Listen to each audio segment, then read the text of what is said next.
We open up with a scene of some students making fun of our boy for playing games in the class. Though, it annoys him as they were the ones who are making him do this, as apparently he is a substitute gamer. He expresses how much he hates doing it, and we learn his name, MANHWA. And as he seems to be playing on this consoles at once, someone praises his ability to playing the games so well, which angers him, as he wonders, who said that? And it turns out to be the hottest girl in the school, Erin. Dowan is surprised knowing that she plays games as well, as she is someone who was crush of every single boy at school at one point. Which goes for him as well, though he don't think that she even knows about him, as Erin tells him that she made a bet with her friends on this game, and she is currently at the bottom. And his simp powers awaken, and he offers to play this game for her, while being unable to believe that he is talking to her right now. But Erin tells him that it's fine, since she is doing it for fun, and he seems busy. But his simp instincts won't let it go, as he says a cringe line that life is a game, meaning that playing games is good for you, causing Erin to chuckle. Seeing her smile, he blushes thinking that they can be friends perhaps, but someone calls Erin out, who turns out to be her friend, and Erin leaves while handing over her game to Dowan. This causes him to sink down his expectations, and just as he thinks that she probably don't even knows his name, she thanks him by his name. This once again causes him to blush, calling it the best thing that happened to him. But since he wasn't paying attention, his character in the game had to suffer and die. It greatly shocks him, as he loses one of the favorite weapon of Chilwa. And right as he is being scared of him finding out, he is too late, as he comes and introduces his face to the desk. And this bully is Chilwa, who angrily reminds him that he told to focus on his game, and Dowan apologizes like a bitch he is. He begs for forgiveness, and offers his own item, but Chilwa would still like to beat his ass for losing the item in the first place. And so, he starts to get beat up by him, while monologuing that people like him think of life as a game, and loves to beat people weaker than them, and show off their strength. And it is how they climb the ranks of the school, while he is just a mob for them to hunt. He then tells Dowan that he wants him to get the Fire King sword in a week, as he recently started up Lost RPG game. But Dowan is startled upon hearing that, and argues that he cannot get a legendary grade item in a week. But Chilwa tells him that he knows he lost his item because he was talking with Erin and got a little crush on her. And so, if he fails to get the item over the spring break, he would strip him naked in front of her and beat him up. It fills Dowan's eyes with terror. Meanwhile, Chilwa gets invited to go drinking with girls by another bully. And as Chilwa leaves, Dowan once again expresses that he really hates games. But it is what he says when he is a game shuttle, but in reality, he is a game addict. And since it's spring break now, he won't have to deal with the bullies, and his mom is out on a business trip abroad as well. And the reason he is being so relaxed is because he has already reached the highest level on Lost RPG, and stopped playing because it was too easy for him. As he might be real loser in real life, but he is actually amazing at games. This gets him thinking, if he would be a different person if his life was a game as well. But he gets rid of these useless thoughts and decides to get the sword, but as he sees on the screen, his character has actually died, which shocks him. He suddenly had a feeling, which later turned out to be accurate, as the game had a new patch, which increases the difficulty, raised the max level, and reduced the drop rates of legendary items significantly. And Dowan realizes that he is done for. Fast forward, and it's been 18 hours since he has been playing, and he stayed up all night to figure out how to deal with this monster. Fast forward again, and it's been 37 hours, and he is still getting crappy items. He gets frustrated at the developers for lowering the drop rates despite making the game harder, and he quickly figured out that they did it for the money. Now it's been 64 hours, and he seems to have taken out some money for microtransaction in games. But even after spending so much money, he still didn't got the item that he wanted. While he was feeling really exhausted, the time again went up to 144 hours. He realized that the problem wasn't just the drop rate, but it was taking too much time to kill the monster, and no one was letting him join their team since his level was too low. And he imagines that at this rate, he would end up getting beaten naked in front of Erin. He starts crying at the thought of it, and his package is also about to run out. And he don't see a way out of it anymore. But just then, another player showed up in his game, max level at that. He asks Dowan that he needs someone to distract the monsters, and if he is looking for a party, while Dowan notes his weird pattern of speaking. But Dowan instantly agrees regardless, since the player is insanely strong. And after thinking for a bit, the player agrees for his request to team up. Now finally, after playing with him, he gets the Fire King's sword. And not only that, but even a beyond legendary level weapon with it as well. And Dowan gets really excited at the prospect at selling this item for a lot of money. But he decides to get not too greedy and offers the player one of the items since he got it thanks to him. And Dowan finally gets relieved and starts getting up his chair to get some rest. But as soon as he stands up, his body gives up and he starts falling down. His mind is suddenly filled with numerous posts about people dying from gaming for too long. And so, he thinks that he is dying for real due to excessive gaming. He finds his state as pathetic for dying as a game shuttle and apologizes to his mom, with his final thoughts being that he didn't want to die while playing the game, but he just wanted his life to be like one. And as he closes his eye, a window appears. He gets a job as powerless substitute gamer, and a window appears, asking if he is going to accept it, and it all confuses him. And the quest gets accepted itself, and he starts to get revived at the space-time coordinates set up by the manager. And just like that, he is back in time before the spring break. He looks around and is quite confused and surprised. And once again, Aaron leaves her game with him while thanking him. Dowan doesn't understand what is going on, and Aaron notes that his expressions looks dark and that perhaps he is really too busy. But regardless, she leaves him to it, as her friend calls her. Meanwhile, Dowan wonders if him dying was just a dream. But when he looks in front of him, he sees a window and thinks that this feels more like a dream than that one. He notes that it looks like a character window and that he is a substitute gamer even in his dream. Suddenly, he gets another notification that all of his experience points in games he played previously are being added to his character. He notes that if it's talking about all the games he played as a substitute as well, then it would amount to an insane amount of points. Just as he's thinking that it's not bad at all for being a dream, Chiyolwo once again smashes his face on the table. Seeing his face, he once again remembers how all of this started due to him. He starts glaring angrily at Chiyolwo for this, causing him to get pissed, as Dowan thinks that he is still scary despite it being a dream. Though Chiyolwo seems angrier than before to him, and even when he hits Dowan, Dowan doesn't do anything, thinking that it won't hurt him since it's just a dream. But when it starts to hurt, he thinks that perhaps this is all not just a dream. Meanwhile, Chiyolwo continues to beat him up. Chiyolwo tells Dowan that he is really pissing him off, so he is going to beat him until he feels better, causing Dowan to think that he might die before that. And just then Aaron enters the classroom. She wanted to take her phone back from Dowan, but is shocked upon seeing the situation in front of her. And as Dowan glances back at her, thinking, why did she came back, he gets punched right on the face again. Causing him to go crashing into a table behind, Chiyolwo again grabs his tie, telling him to stop being dramatic, while Dowan finds it the worst time of his life. As getting beaten up in front of his crush feels way worse than he thought, as Aaron comes in to try and stop Chiyolwo. She grabs his hand to try and stop him, and he calls her quite annoying. And since his hands are rated E for everyone, he grabs her by the face, asking Aaron if she is daring to tell him what to do just because she has a pretty face. She tries to break free and threatens to call the teacher, while Dowan wants to help her, but is scared and unable to move. And as Chiyolwo is about to slap her, Dowan finally gets up to punch him. But it easily gets blocked, and Chiyolwo prepares to punch him in return. And as his fist is right in front of Dowan's face, Dowan thinks that perhaps he never stood a chance. And just then, his experience points calculation finishes and he has the maximum amount, which causes him to jump straight to a legendary class of Supreme Substitute Gamer. And it also unlocks the 1,000 Punches skill, which Dowan gets to use in real time and easily knocks down Chiyolwo with a flurry of punches.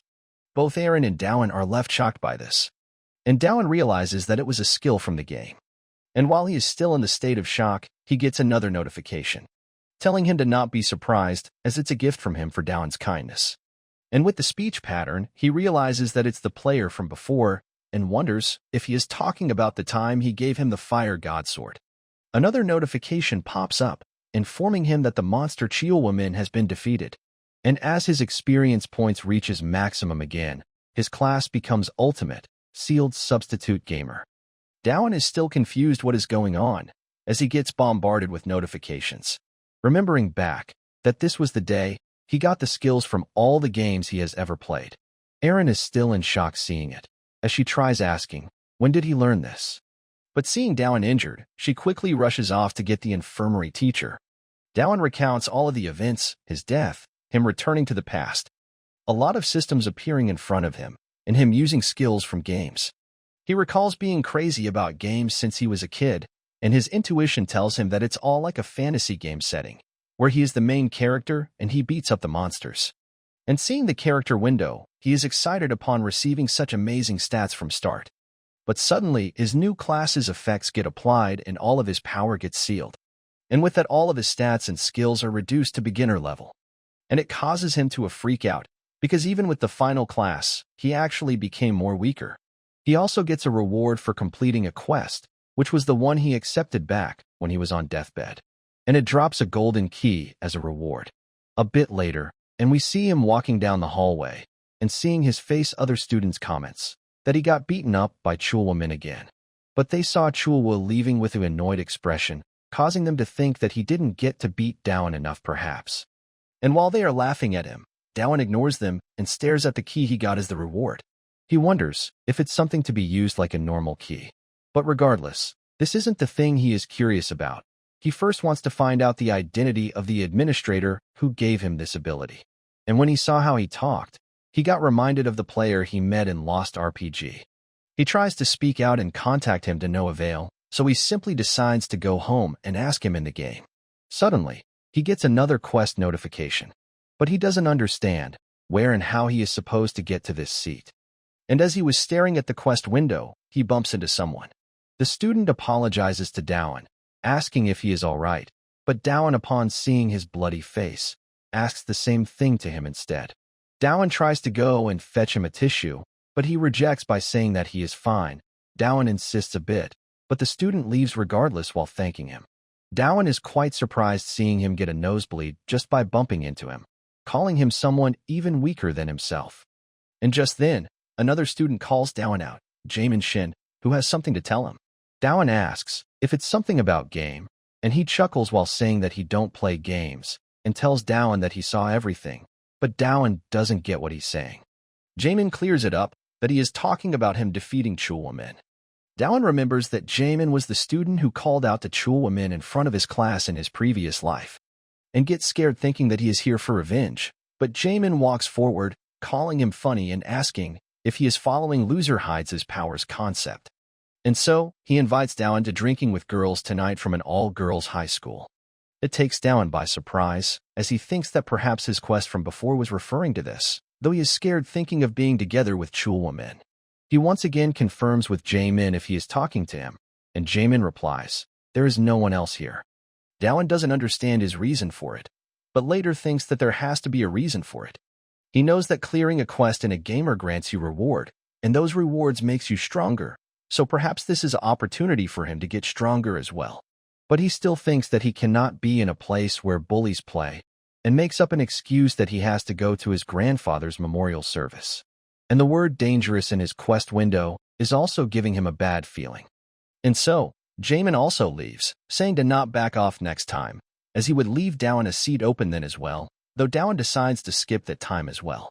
He breathes a sigh of relief, thinking that he almost messed up, as there is no way anything good will come out from hanging with bullies according to him. But his notification comes up, saying that he would have to incur pain since he declined the quest. And before he could react to it, his suffering starts, feeling as if wild bulls charging towards his special place. A few students enter the washroom and notices some grunting sounds. And upon noticing that it's Dowan, they wonder if Chul will hit him there, as he seems to be peeing while lying down. Meanwhile, for Dowan, this suffering is going to continue for 59 minutes. Seeing this, Dowan finds it insane, while the window again asks if he is going to accept the quest as he lets out loud scream. And now fast forward at night, we see Dowan did accepted the quest and is meeting up with Jamin. He greets Jamin back, thinking that he couldn't even stand that pain for 60 seconds. Jamin asks if it's really okay with him, since he had to go to the memorial service, and Dowan replies that his grandfather is busy today, so he cannot come to his memorial, confusing Jamin. Dowan is quite terrified, hoping that nothing bad happens, and as Jamin tells him, "Let's have fun today," with his expression, it makes Dowan even more nervous. He once again thinks to run away, making up a call, pretending that his grandpa is calling him for the memorial, but before he completes his act, Jamin tells him that the girls are here. and we see three girls, with them gossiping and sharing pics of guys, though the short-hair one isn't interested. And seeing her, Dowan starts his simping, and the next panel, he is in the bar already, making up excuse that he was feeling bad for the people who invited him, and he is totally not here because the girls are pretty. And seeing the food and bottles on the table is really surprising to him, as he wonders if high schoolers really start drinking right away after food. Jamin informs Dowan that his friend's brother works here, and all the kids who play around comes to drink here. He then asks Dowan how well can he drink, and he replies that he never been drunk before, making Jamin say that he is a heavy drinker, though in reality, it's because he never drank before. He tells Dowan to drink and eat as much as he wants, as he would be paying. This causes Dowan to think that Jamin might actually be a nice guy. But when Jamin tells Dowan that it's about time his wallet gets here, Dowan is surprised and confused. And right as he is wondering, what is Jamin talking about, Jihan enters, as Jamin asks him if he paid it all, and Jihan replies that he got additional 2 hours. Dowan immediately recognizes him as the kid whom he bumped into earlier, and that he is a wallet shuttle. Jamin calls Jihan an idiot for only paying for 2 hours. And Jihan apologizes, while Jamin makes fun of him and calls him slow-witted. This whole scene causes Dowan to become terrified due to the sudden mood change of Jamin. Jamin asks Dowan if he knows Jihan since they are in the same school, and he denies. So Jamin introduces them both to each other. And as Jamin offers Jihan a drink, but when Jihan puts up his glass, Jamin instead pours it on his pants. Jamin laughs it off as mistake and makes fun of him, saying that it looks like he pissed in his pants, while Dowan thinks that it was definitely on purposes and definitely bullying. From this, Dowan realizes that it was same thing back then. Jihan was actually beaten up. He had a nosebleed, and he came out of the bathroom in which Jamin was in. It gets Dowan annoyed and terrified that he is with such a bully again, and seeing him act like this, the short-haired girl wonders, what is up with that loser? The girls ask Jamin to sing as well. He rejects at first, but then decides to sing a ballad song, while saying that it would be fun if Jihan dances on it. Dowan realizes that Jamin is totally trying to humiliate him right now. One of the girl calls Jamin crazy for telling Jihan to do such things, but Jamin replies that Jihan likes to dance, as he looks at him directly while saying that. But Jamin doesn't like how Jihan was looking at him, and so his expression changes as he tells Jihan that he is making him look bad in front of the girl. Dowan sweats listening to their convo, and Jihan agrees to dance, while the girls laugh and finds it hilarious. Dowan thinks Jihan has no pride, though when he puts himself in the same situation, he realizes that he would have been doing windmill on top of this table. Unable to look at what is going, Dowan makes up an excuse for bathroom to try and leave. Dowan knows that the only reason that Jamin isn't messing with him is because he thinks that Dowan is a loser with hidden powers. But due to the sealed shuttle thing, he doesn't have any skill or power right now.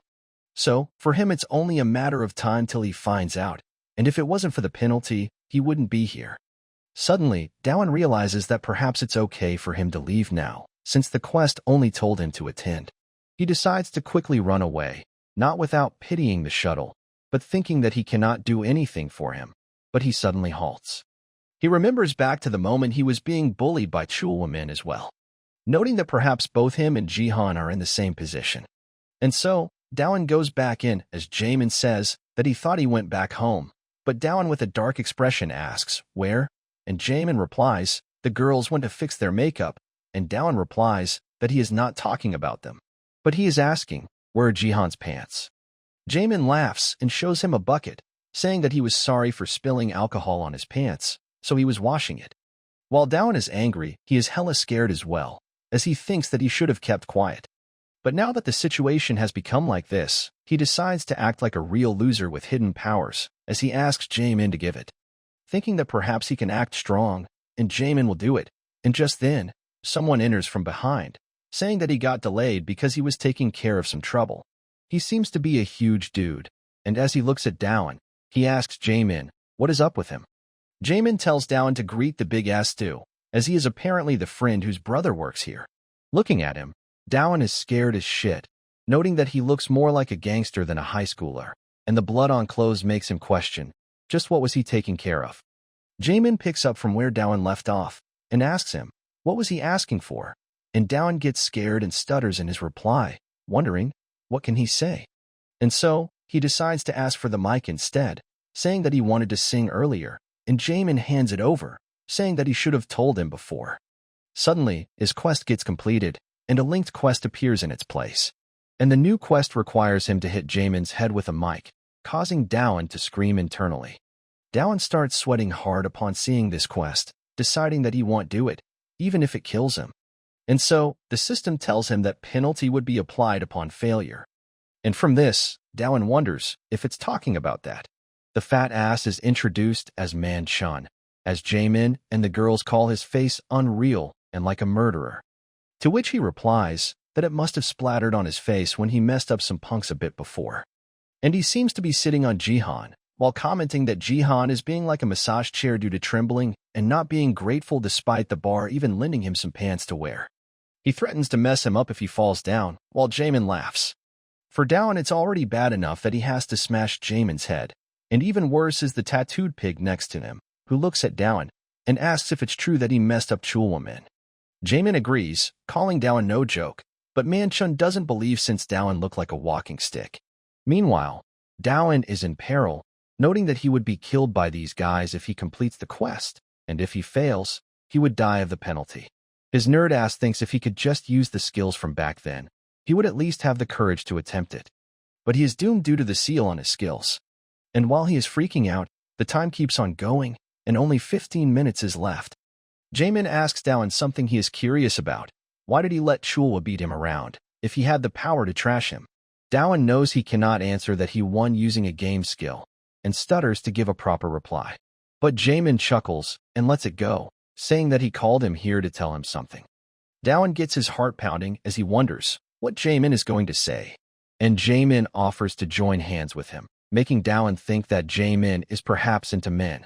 But Jaemin continues that he needs his strength to tear down whole of Gwanak district, though Dowan is completely against it. Jaemin also offers him various benefits that would come with it as well, such as alcohol and cigarettes, money and posse are a given, and various other things. He can basically get whatever he wants. But Dowan isn't giving in to the temptations, telling Jaemin that he don't want anything in particular, thinking that he is fine with his games. And he don't want to get mixed up with bullies. It causes Jaemin to ask if he is planning to remain a game shuttle, leaving him speechless for a moment. Jaemin incites him for revenge against those who made him do such stuff, and that their positions would switch, causing Dowan to actually put thoughts into it. He remembers all the times he was bullied and made fun of, thinking that if he were to join hands with him, then he won't have to get treated like that anymore. And Jaemin leaves for the toilet for a bit, giving Dowan time to think it over as well. He smiles like a creepy loser, assuming that the reason he got such absurd power was because God wanted him to escape his shuttle life, and that now he can live a second life, hanging out with popular kids. And just then, Jihan calls him out, showing him a golden key, asking if it's his, which he picked up when he bumped into him. Dowan thanks him for it, and Jihan suggests Dowan to not hang out with Jaemin. It causes Dowan to wonder if Jihan is telling him to stay a loser and asks him for a reason to tell him, thinking that he don't want to end up like him.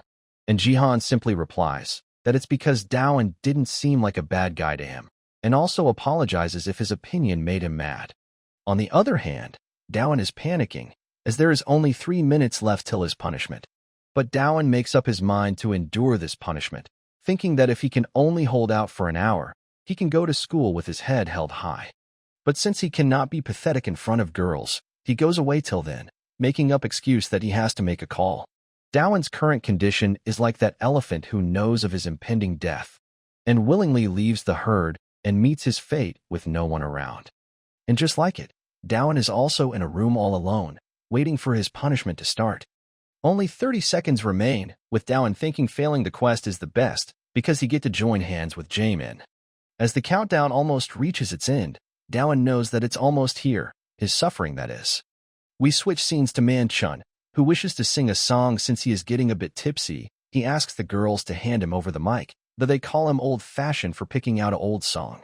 But much to their confusion, they find the mic missing. We go over to Jaemin, who is just getting out of toilet, while Dowan is about to ambush him from behind.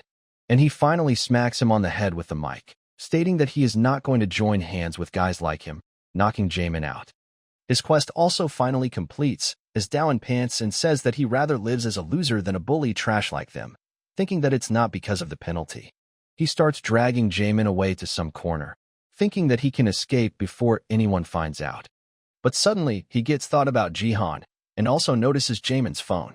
Switching scenes to Man Shun, who has his phone ringing when he was singing. He gets a message from Jaemin, saying that he can't sing for shit.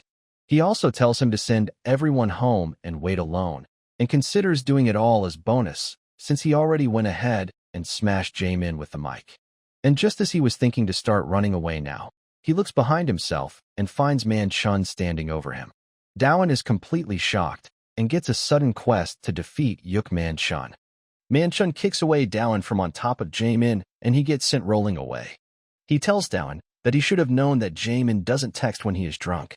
He picks Dowan up and starts smacking his face with his large fists, saying if this is how he is going to repay Jaemin, who took a liking to him and offered him his hand. But regardless, Man Shun calls Dowan an anchovy and doesn't understand why Jaemin wanted him, nor does he know the reason for Jaemin to be laying down like that. He then notices the dented mic on Dowan and calls him a coward for attacking with it. But Dowan shouts at Man Shun, telling him that they're the real cowards for bullying weak kids and taking their money. But Man Shun throws him in sack of flowers, while telling him to shut the hell up, saying that it's not his fault that Wallet Shuttle is a weakling, and Dowan is going to soon end up like that as well. And as Dowan is lying down, he notices the golden key that he got as a reward. Though he don't know where to insert it, as such, a message pops up, saying that a key should be placed in a keyhole. And another window pops up, which is his skill window. And looking closely, he sees the hole to put in the key, and he quickly does so. And when he turns it, a bright light shines, unlocking something for him. Man Shun sets Jaemin aside and tries to wake him up, and calls him embarrassing for being done in by an anchovy, as just then he hears a voice. And Dowan seems to have gotten up again, saying that while it's hurting bad, he cannot call himself a man if he doesn't stand up to him, and Man Shun gets ready again as well, asking if he hurt his pride. Dowan replies, of course he did, though it is due to the penalty in reality. Man Shun gets excited, saying that he likes that, and tells him to bring it on. Meanwhile for Dowan, he kept thinking, why did he got such powers, and why does it drive him to dangerous fights? But he assumes that he now knows. It wants to see a scene where the loser crushes the bully, as he shouts at Man Shun that he is done for now. We now get a flashback of a kid called Sovereign Master in some arcade around town. He was legendary, known for his unique playstyle, something never seen before. And his main weapon, the thing he was known for, was Game Shuttle, as we see a young Dowan, who was a Game Shuttle in the making at that time. And his ultimate weapon in game, which smashes anyone. The Falcon Drop. And we see Dowan has unlocked that skill using the golden key. Thinking that with this skill, he can win, no matter the difference in their weight class or however strong he is. But his skill gets interrupted due to him not having enough mana, causing him to get punched right on the chin and sent flying down. Man Shun chuckles at Dowan for yapping like he had something, while Dowan struggles to even get up, as he curses at the system for all this shit. His mana pool is only 100, yet the system gave him a skill costing 120 mana. He gets teary, because the golden key was his reward for getting beat up from Chulwa, yet it got wasted like this. Suddenly, he remembers that he must have had the reward from the other quest as well. He looks around and tries to find the copper key that he got for reward. He remembers that last time, the key fell under the completion window, and this time the place where the quest was completed is in front of the restroom, as he quickly tries to open the door and run towards it. But Man Shun pulls him back and hits him right on his sides, asking, where is he running off to? He throws Dowan on the ground, saying that he is not only an anchovy, but also a rat. Dowan struggles to get back up, noting that his body is at its limit. So before the situation gets worse for him, he decides to make a run for it and look for the key.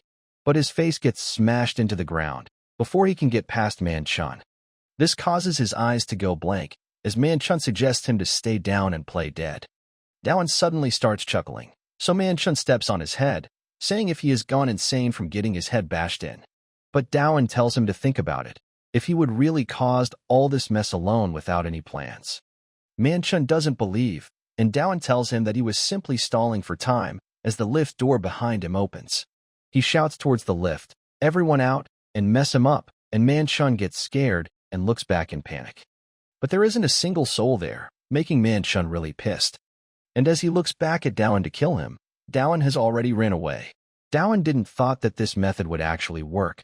He is glad that Man-chun got fat in his brain. He tries to frantically search for the key and falls down due not being able to run properly. But he gets up again to look for the key, and Man-chun also gets here, opening up the gate in anger. He cracks his knuckles, telling Dowan to just wait, while Dowan is on the verge of giving up, as he has no strength left and it's been too late.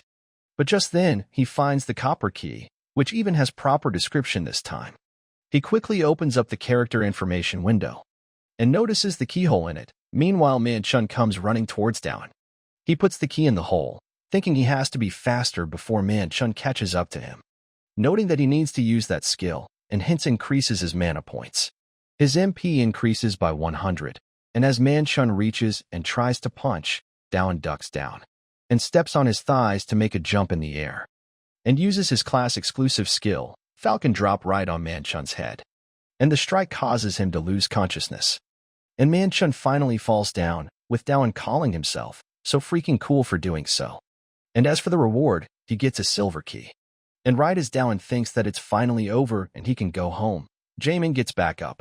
He is quite pissed at Dowan for doing him like this, and Dowan starts trembling in fear, and someone else enters from behind as well, asking, "What the hell is this? Why is his little brother laid out on the floor?" He is apparently the older brother of Man-chun. Dowan remembers Jamin telling him that the pig's older brother worked here.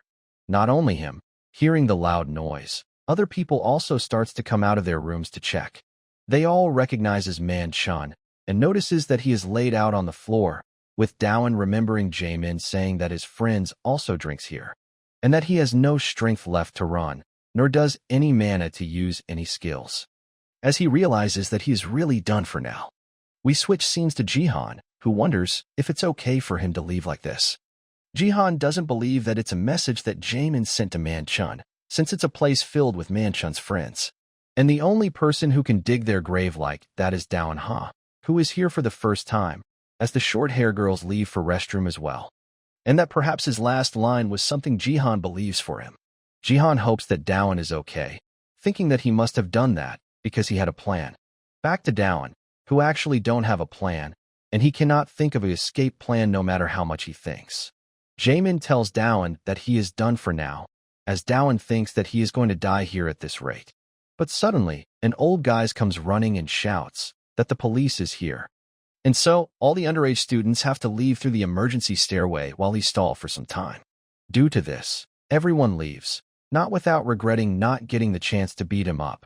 Both Jamin and Man-chun's brother also threatens him that he got lucky and shouldn't expect this to be over.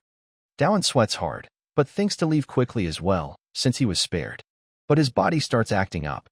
After experiencing death and the damage accumulated from Chulwamin and Yuk Man-chun, along with rebounds of using skills that were far beyond his physical capabilities. And in this moment, where all the nervousness eased after several hours, Dowan fell unconscious. A bit later, as he opens his eyes, he finds himself in front of that short-haired girl, as he wonders where he is now. He notes that the girl is one of the 3 female bullies, as she tells him that he should have woken up a long time ago. He tries to ask, why is she here with him, but she shuts his lip, telling him to lower his voice. Because they are in the girls' restroom. He quietly asks, why is he here? And she replies that the cops are still outside, but they probably won't come inside here. Dowan remembers that someone reported it, and she replies that she did it for underage drinking. Dowan asks if it was perhaps to save him, and she replies that she saw it by chance. The way he fight, that is, she thought that he was an ordinary loser at first, and also probably didn't thought of the situation afterwards.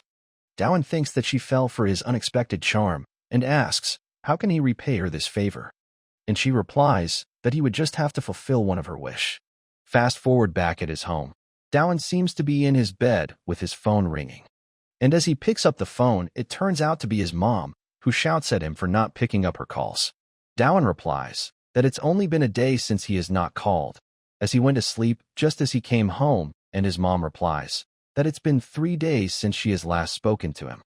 It surprises Dowan, as her mom continues, that now that she has confirmed he is alive, she is going back to work and cuts the call.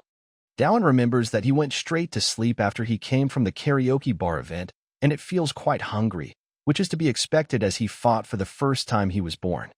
And he even fought 3 bullies in a single day, though the middle one was a bit different, and thinks that perhaps they aren't that big of deal now that he has fought them, or perhaps he is strong. And now that he is healed, the first thing he decides to do is log on the game and meet the admin and ask about the system. But when he types his player name, the ID does not exist pops up. He expected that it wouldn't be so easy, but he didn't thought that he would delete his own ID.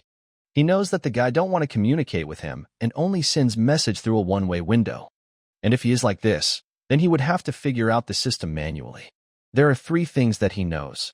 First is that the system is similar to a RPG game, and he is like a game character. He has level, stat, class, and can even use skills. Second, the system treats bullies as monsters, and when you defeat them, it gives out keys as a reward. Just like how you can get items by farming monsters in a game. Third, he can use those keys to become stronger. Adding this with the silver key he obtained at the end, he can unlock all the forbidden skills with the 3 types of keys, and the unlocked skills are permanent. The first skill, Multi-Strike Destruction, was sealed due to the special effect being unlocked, and he have no choice but to unlock it again. And all that is left are penalties, which is something he don't even want to think about. But the biggest thing is, he turned the whole Jamin group against himself. And just as he is thinking for a future plan, he quickly gets distracted thinking that his food is here, and decides to simply rest up during the spring break and think about it slowly. But suddenly, a quest pops up instead. He has to accept the quest and satisfy her, which confuses Dowan. And just as he is thinking what does the system means by her, the girl from before enters his home. He gets surprised seeing her here, and asks her reason, and she reminds him that she wanted him to fulfill one of her wishes. And so, she is telling one of them now and tells Dowan to take it off. Dowan blushes hard and thinks if the system is telling him to do it with her. She asks if she has to repeat her request again, and she again tells him to take his clothes off, but Dowan panics, thinking that he hasn't even done it once before. As the quest asks him if he would accept, Dowan wonders if it's really okay for him to do this and have his first experience like this, and so he quickly takes off his clothes. But the girl suddenly asks if his other clothes are in his room, and Dowan doesn't get what she means, and questions, why is he naked then, and she replies that it's also quite hot in his home, so he should turn off the heater. She looks at his clothes while Dowan asks her, why did she came without calling him, and how did she even got his address, and she replies that she didn't had his contact number so she couldn't inform him. And his address was with him when she was moving him the last time he fainted. She found it out after looking at the apartment card in his phone. But she seems quite disappointed, saying that all he has is nerd clothes with him. But when Dowan tells her that his mom brought all this, she quickly replies that she was just kidding. So, she replies that it cannot be helped, causing Dowan to think that they are finally doing it. As she invites him to go shopping for clothes with her first, with Dowan thinking that it's going to be his first time shopping with a girl. Now at the clothing store, Dowan is confused, as it's not the shopping experience he thought it was going to be, though as he tries an outfit, the girl tells him that it doesn't suit him, and that since he is going to be with her for the whole day, it would be bad for her if he looked weak. Dowan is surprised hearing that, and she continues that there is a place where she really wants to go with him. She also tells him to not ask much, as this is her wish, and gives him something else to try. And as she is browsing more, Dowan comes out asking for her opinion, and she calls it not bad, but Dowan feels weird since it's his first time wearing something like this. Dowan wonders if it's finally over, but the quest continues, asking him to offer the girl a meal. And since it's a game, Dowan doesn't find it too hard to talk to a girl, and it also gives him some confidence as he invites her for a meal, which she agrees for. But soon enough, he regrets thinking that he can talk to a girl, because they haven't talked for anything in 30 minutes. Finally, after all this time, he asks for her name, and she replies, Cian, which Dowan praises as a pretty name. But they again get silent, causing Dowan to think that he is missing his mom. But Si-Yun speaks up, asking if there is anything that he is curious about, and Dowan replies that he don't know what to ask her first. And so she replies that he would know slowly, since they would be meeting each other often now, though Dowan doesn't get what she means. The quest updates again, this time to watch a movie with her, and again this time to spend time alone with her in a cafe. All of this makes Dowan question why these kinds of quests are popping up, since the system is supposed to make him fight bullies. and that perhaps it's a date for him. He tries to act cool and make her fall for his charm, but notices her looking at the claw machine and some plushies. He quickly runs off, telling Sian that he is heading to the toilet for a while. And 10 minutes later, he comes back with tons of plushies, though he is unable to find her. And as he finds her, he calls out her name loudly. And right as he thinks that it's the happiest day of his life, someone pulls his hair back, asking, who did he just call? And why is he calling Sian with such lovely tone? Meanwhile, he screeches in pain, wondering, what happened so suddenly? And who is this guy? And if he knows Sian, though staring at him, Dowan finds it someone familiar. But Sian tells Si-hoon Kong to let Dowan go, and he apologizes and asks if she knows him. Meanwhile, Dowan is quite in shock, since things finally ended up this way. He waits for the quest to pop up to fight the bully, as Si-hoon asks Dowan, who is he? And Sian replies that he is her boyfriend, freaking out both of them at once, and she also tells Si-hoon that he should leave since he ruined their date. She picks him up and drags him from him, telling him that Si-hoon is a friend living in the same neighborhood. Meanwhile, Si-hoon is still in shock, finding out that he is her boyfriend. Now at evening, Dowan is still hung up over the fact that she called him her boyfriend.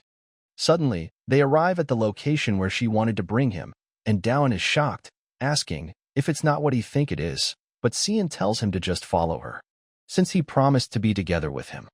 In the lift, he notices the room and thinks that she is definitely going to that place.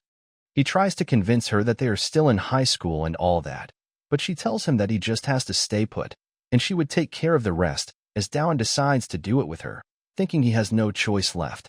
But he suddenly sees those rooms are closed, and asks for the reason. And as he turns back, asking where are they, he notices something. And we see a lot of people are gathered there, with a bully council general meeting going on, as he wonders what is going on. The glasses guy tells everyone to shut up, and commences the bully council general meeting. And it's apparently about dealing with Dowan Ha, who has caused causalities on their side at the karaoke bar, and in school as well. They all note that he is the one who beat Fu Sil-lim Dong in a day, and looks quite ordinary. Dowan starts sweating, asking Sian, what is this? And the glasses guy asks everyone who agrees with disposing him to raise their hands, and everyone does. And so, he declares that starting now, Dowan Ha has been designated as target for the 497 members of the Gwanak-gu bullies, as Dowan's quest updates again. Bully is a word that describes teenagers who form groups in the school, promote violence, and other kind of crimes. And they are true to their instincts as their group, enjoy showing off, and live a free life where they are not restrained, and the biggest reason they can do this is because they are a group. There are many ways to lead or maintain a group among the members of Gwanak-gu. They adopted a mature leading. Seeing this causes Dowan to call them lunatics. And he is also quite in shock, knowing that the quest meant this from becoming a man. He starts trembling, thinking that the reward doesn't matter, and asks Sian if she brought him here to sell him off. The glasses guy continues that they will deal with this agenda now that it is passed. But Sian tells him to wait, and he asks what's wrong, and she replies that she wants to move to the next agenda. Other bullies there don't understand. While some are horny for her, others wonders who is the person next to her. Dowan thinks that he is going to be messed up if they really punish or dispose of him, as they said. While the glasses guy asks Sian if she is talking about currently empty position in Baramadong leader election. Dowan doesn't understand shit and wonders if they are Congress or something to be electing leaders. Sian speaks up that she has finally found the person for it. Meanwhile, Dowan tries to sneak away from all this. Sian continues that she would be saying in his stead, and the person whom she is electing for the leader position is going to be Dowan Ha. Though Dowan is utterly shocked and confused by all this, everyone realizes that it's the same guy who is on the screen and calls the whole situation quite nuts. The glasses guy replies, rather than a person causing problems for them, electing them as a leader shouldn't be a problem. Sian calls it perfect, as just fact that he defeated 3 people in one day is enough to prove he deserves to be a leader. One of them turns towards Yunsong, asking if he is going to stay quiet, since Sian is saying that Dowan beating his guys up proves his right to become a leader. And Han Yunsong replies that it's not wrong, as he is the leader of the group Sil-lim Dong, whose guys Dowan beat up. Dowan tells Sian to stop with the bullshit, as he is never going to join a bully group, but Sian tells him to think again in what position he is right now. But Dowan is still not willing. Sian continues that if he becomes a member, They won't ask him to take responsibility, so there is no other choice for him. Dowan calls her right and thanks her for thinking about him, but she replies that she is not doing this for him. It's because some asshole wants this position, and she rather put Dowan there instead. And as the lift door opens, we see the guy from before arriving, as Dowan recognizes him as well. He asks Seon, why didn't she told him about the meeting today, and Seon is surprised to see him here. Sehun replies that he knew her getting a boyfriend was suspicious, and realizes that this is what she was trying to hide. But regardless of her not wanting him to be the leader, he still calls it weird as he looks at Dowan. The fact that she is thinking to make him a leader, as he picks Dowan up easily with one hand. Dowan tries to break free and is unable to breathe, while Sehun shows Seon that the only thing Dowan can do in this situation is tap out. The glasses guy tells Sehun to not make a scene and asks Seon if it's true that he is going to be the leader. Sehun drops Dowan while saying that he is the one going to be the leader, but Seon tells him that he cannot do that. Everyone wonders what the hell is going on and looks at Dowan as some weakling, though not without calling Seon sexy even when she is shouting. The glasses, upon noting that there are two candidates for the leader, and with no choice left, he tells everyone to proceed with that, while Dowan wonders, what does he mean? He tries to tell them that he has no intention of becoming a leader, but sees everyone leaving their seats and moving away. The glasses guy tells them that the game would continue until one of them forfeits or is incapacitated, and if Dowan wins, he would be elected as the leader of Baramadong. Dowan is scared as shit, noting that they are ready for fight despite saying not to make a scene 20 seconds ago. And right as he thinks to surrender right away, the glasses guy tells him that he would be disposed of if he were to lose as per their agenda. Meanwhile, Sehun tells Seon to not resent it too much, as this was the result of her getting caught, so should now leave the Baramadong to him. And seeing Seon staring away from him, he asks what is she looking at, as we see Dowan is using Falcon Drop from the start, noting he has no choice left but to win. The strike seems to have landed, with everyone being quite impressed, and calls it cool. But about Kang Sehun that is, who seems to have blocked the attack. Dowan is shocked by that. While some call Sehun strong, others thinks that it's because Dowan's attack was weak. Sehun was a bit surprised by his attack, while Dowan is in surprise, since even Manchun was taken down by it in one hit. And right now, his skills are no different than a one-time use, and he cannot win without them. In short, he is done for, as Sehun gets behind him and puts his arm over his neck. He starts to strangle Dowan again, telling him that it's useless even if he taps out, because he won't let him go until he faints, and Dowan also remembers him, thinking that he knew he has seen him somewhere. But he couldn't recognize him at first, because he changed so much. We now get a flashback, in a especially hot summer, to the point that Dowan couldn't breathe, as he was literally being choked out. And it was Sehun Kang, who was fat at that time, who didn't plan to let Dowan go until he fainted. At that time, the fainting game was popular at school, also while eating. Even while peeing, because of Sehun, he kept losing his mind. But what Dowan feared was not that he fainted, but waking up, only to face him. Because of him, he experienced such humiliation countless times. At that time, he was extremely shy in front of girls. He became the ultimate loser. Back to the present, we see he was fainted, cursing at him that people like him should have gotten diseases. It is how it should be, yet he lost weight instead and got handsome. And even got girls clinging to him. This all made Dowan really angry, causing him to not wanting to lose to such asshole. He tries to think of a way to mess him up, while other laughs at him and thinks that their battle is completely one-sided. And they assume that there is zero possibility that he can beat Sehun Kang, and from probability, Dowan remembered something. He questions to himself how much probability there is for him to win. The skill he can only use was blocked instantly when the fight began. And against his strangling attack, he could only tap out and nothing else. So he believes that there is no hope and it's his end now, while Sehun Kang is already stating that he is going to be the leader now. But it is what Dowan thought, and gets back up again. Sehun Kang warns him that if he continues he would be really in trouble, and Dowan tells him to worry about himself. As from now on, he is going to mess him up. And as their fight starts, everyone is quite shocked and amazed upon seeing Dowan landing so many strikes at once. But they were being sarcastic, as they were just kiddie punches, while Dowan thinks that he has to go for a bit more. We go back to time 7 hours ago, as Dowan is searching for his rewarded silver key that he got after defeating Manchun, and it is used to unlock passive skills. And when he puts it in the lock, it unlocks the critical hit passive skill, a 1% chance to inflict a critical hit while ignoring defense stat. He notes that it's a passive skill which doesn't use mana, something he needs right now. On top, it also ignores defense as well.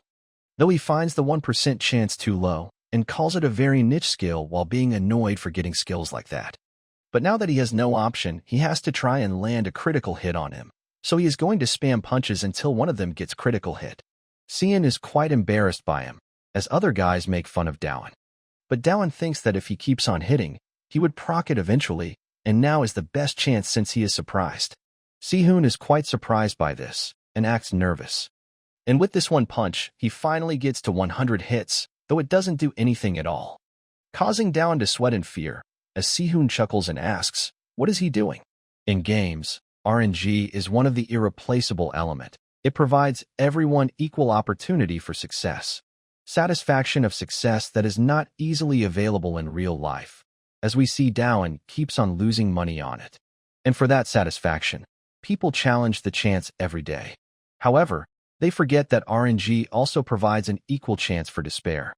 Back to the present, Dowan doesn't understand why it's not proccing, since he landed every single one of the 100 punches. Because according to him, theoretically it should, but Sehun grabs him by the throat before he can do anything else, telling Dowan, what is he trying to do with those weak-ass punches?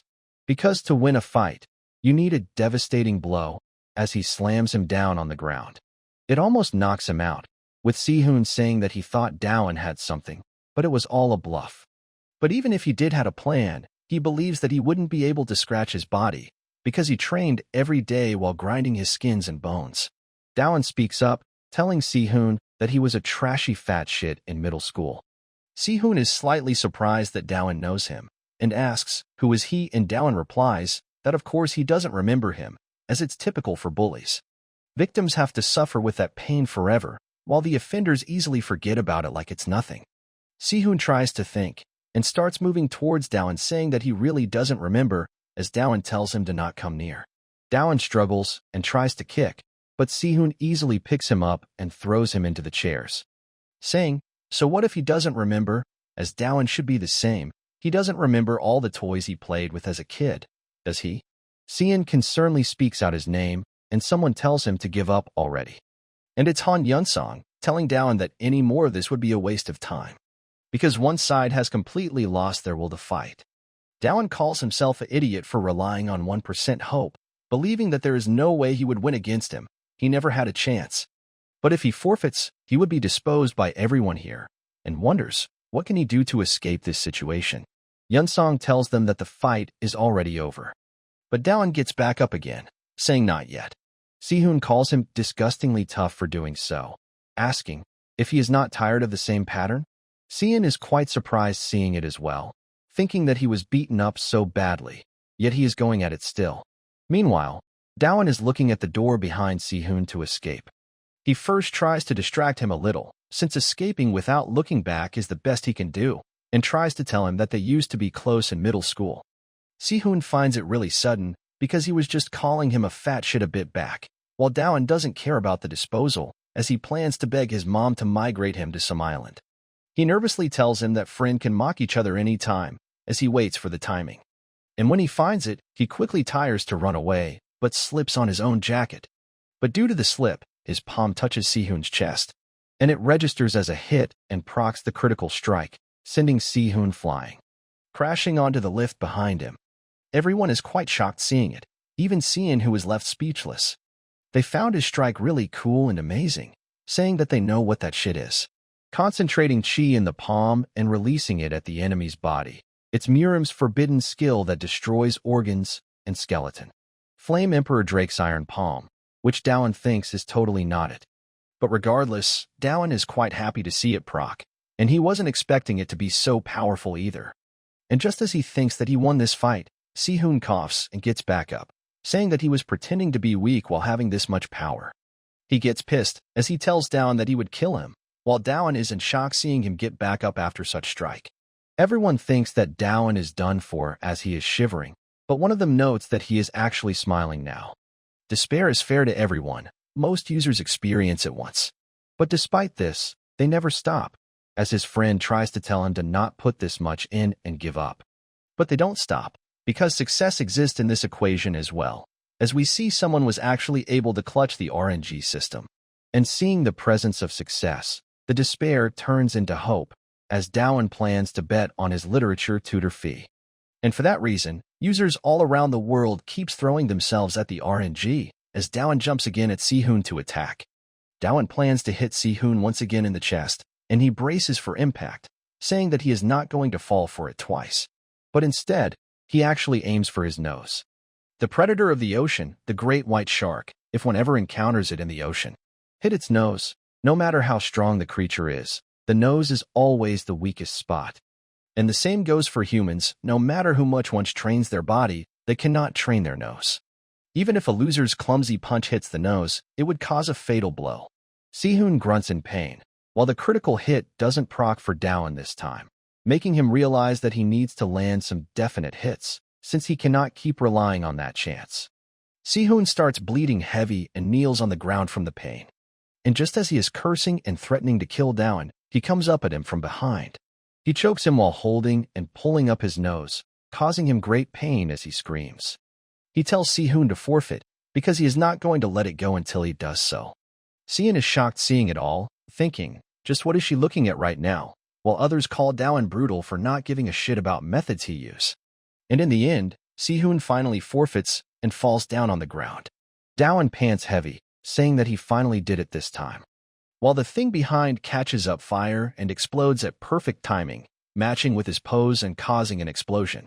Dowan looks back in surprise, and some of them are shocked seeing him get a cool wind effect, while one of them tells them to run because it's an actual fire.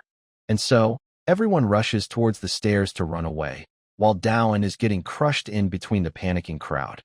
Upon reaching down, he finally sighs relief, asking for a break, though he is thankful to be able to escape safely. He hears people around commenting that they don't see Sehun.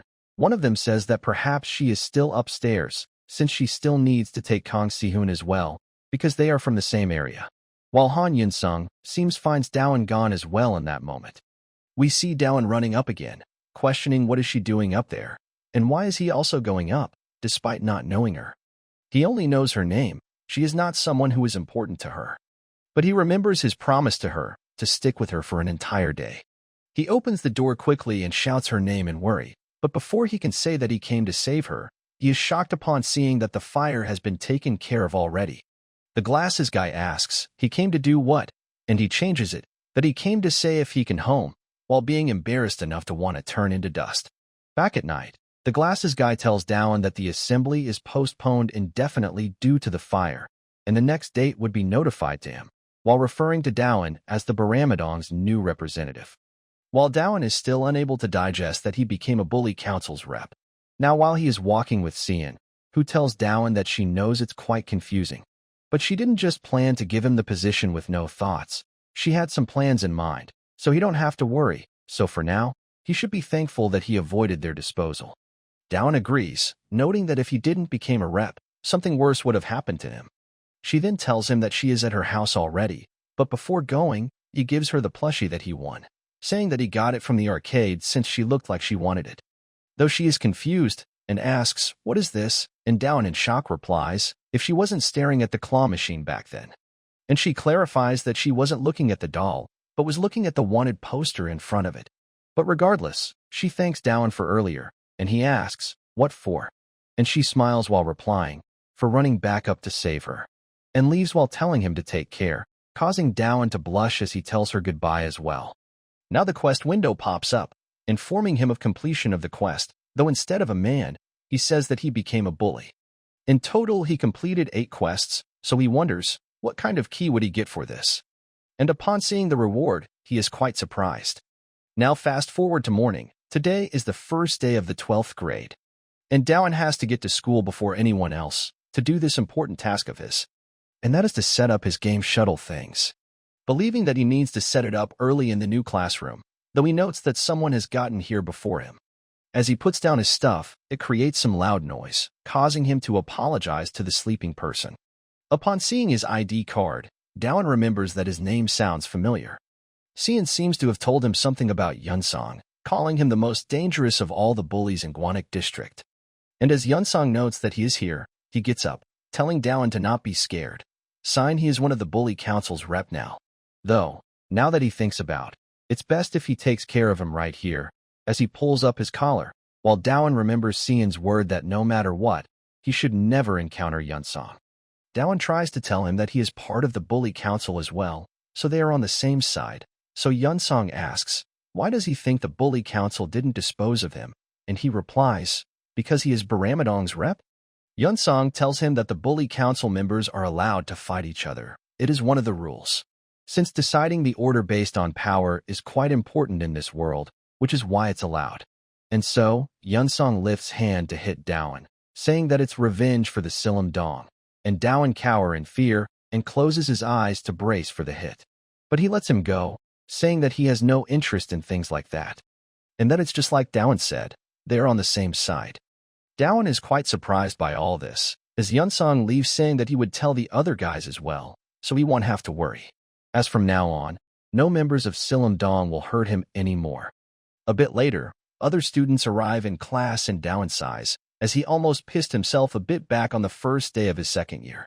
Though he wonders, why was Yunsong waiting for him in this class, since he is not in it? And it is not the only thing bothering him either, as he looks around and notices that no one is making him play games anymore. It is something that has never happened before, and the classroom has never been that peaceful either. Usually when the new semester begins, the classroom bullies gather to bully the easiest target, as we see them making fun of a fat guy for drawing on his desk. They threaten everyone in the class by showing that everyone can become like this at any time. And as Dowan is staring in other classes, a scene happens right behind him as a guy is thrown from his class. If there is a competitor in their class, while fighting in order to find out who possessed the order and authority, some try to hop on for the benefits. School period during this time is like having the law of the jungle and the survival of the fittest rules applied in reality. Now as he enters the toilet, someone calls out his name. And it turns out to be Jaemin, whom Dowan completely forget about, and thinks that he is probably really angry about what happened that day. Dowan gets scared, but Jaemin holds his hands happily, saying that he heard. He has become Baramadong's rep and congratulates him for this, while Dowan is surprised by this behavior of his. And he also looked like he was close with Yunsong, and Jaemin tries to quickly take his leave, saying that it's time for his worksheet, while Dowan says that he is not even wearing a watch right now, and that he is acting very differently. But regardless, Jaemin leaves telling Dowan to put a good word about him to Yunsong, while Dowan wonders if he hit his head too hard. Back in class, Dowan notes that no one is bothering him. And just by looking at Jaemin's behavior, he can tell that Yunsong wasn't lying about that. So, his long and anticipated dream of enjoying normal school life, while he should be dying of happiness, he still has an uncomfortable feeling. At first, he thought that the quest made him fight the bullies. But, ultimately, he became the representative of the bully council. He tries to think, what is the purpose of this system, and if it is using him to plot something? Or if he is thinking too much about it. But suddenly, someone arrives, asking Dowan if he is not playing games today. And as he looks up, it turns out to be Aaron, who offers him something to eat, as Dowan wonders if it's a gift for him. He asks her, what is she doing here? And she replies that she felt bad about not thanking him before, so she brought this as a thanks. Dowan is quite elated upon receiving a gift from Aaron and wonders if it's a dream. But upon opening the box, he finds an octopus in it, and Dowan asks if she is sure about this, and she replies that since he got hurt badly that day, she brought him live octopus, which is good for recovery. Dowan acts elated, saying that he can feel his heart race, and she replies it's good to hear, and asks him to eat it, because they are best when they are eaten alive, and Dowan gets nervous hearing that, and suddenly, a hand comes and throws their phone on his table. Dowan glances up, and it's some maroon-haired guy, who tells Dowan to play games for him. Aaron asks Dowan if he knows him, but Dowan denies. We now switch scenes to the darkroom, where someone tells Yunsong that working with another guy is something that he never did before. Yunsong asks if he is curious, and we are introduced to Silam Dong associate, Kim Ji-jin, who replies he isn't, since Yunsong must have his own idea. He tells Ji-jin that in a sudden one-on-one situation, he thought that Dowan would do something. But instead of attacking or defending, he shrinked even further. Ji-jin replies that it's one of the two. Then he gave up because he is scared, or he pretended to be scared to make him relax, and Yunsong replies, it was neither, as his body was definitely shivering from fear. And his eyes were clearly looking at something as well. Ji-jin asks if it's not a fluke, but Yunsong tells him that he felt it in the assembly, that Ha Dawan has something special. Ji-jin asks if he is working with him due to that speciality. He replies, it's not that, and tells Ji-jin that it's enough talking, since it's more amusing to see him in person. Back to Dawan as he gets up from his seat, as the guy is apparently pissing him off. He goes to him and wakes him up, because he is pissed at him for ruining his precious time with Aaron. Ji-jin asks Yunsong if isn't class 3 quiet today, and he replies that it's probably because of him, and shows Ji-jin a pic. Ji-jin recognizes him as So Sung-woo, and the fact that he is in same class as Dawan, making him chuckle as he agrees with what Yunsong said, that perhaps they can see something fun. Dawan gives him his phone back, asking if he didn't hear from Yunsong that he is Ha Dawan, and Dawan is doing all this to not show an embarrassing side in front of Aaron. He tries to threaten Sung-woo, telling him to play his games himself if he don't want to die, while chuckling inside, believing that Silum-dong cannot touch him. Sung-woo gets up, asking Dawan, what did he just say? As we learn that he is not from Silum-dong, but an associate of Bong Cheon-dong. Dawan keeps up his tough guy act, asking him why should he play games for him, and smacks him on his head, threatening to tell Yunsong about him. Sung-woo gives him an eye and Dawan gets scared.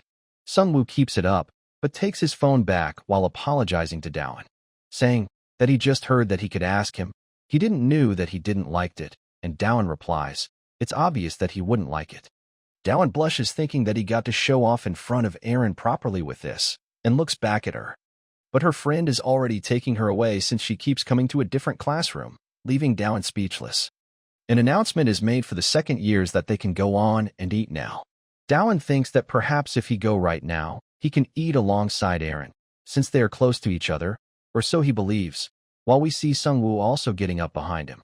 But as Dawan is going to find her, someone grabs his arm and stops him, and it turns out to be Ji-han, who tells Dawan to wait, and Sung-woo walks past by him. We see Sung-woo going to eat, and people around him seems to be scared of him. But as he is trying to enter the cafeteria, someone rushes in front of him and blocks the way. The big dude tells Sung-woo to let them eat first, since he is a second year and they are his seniors as third years.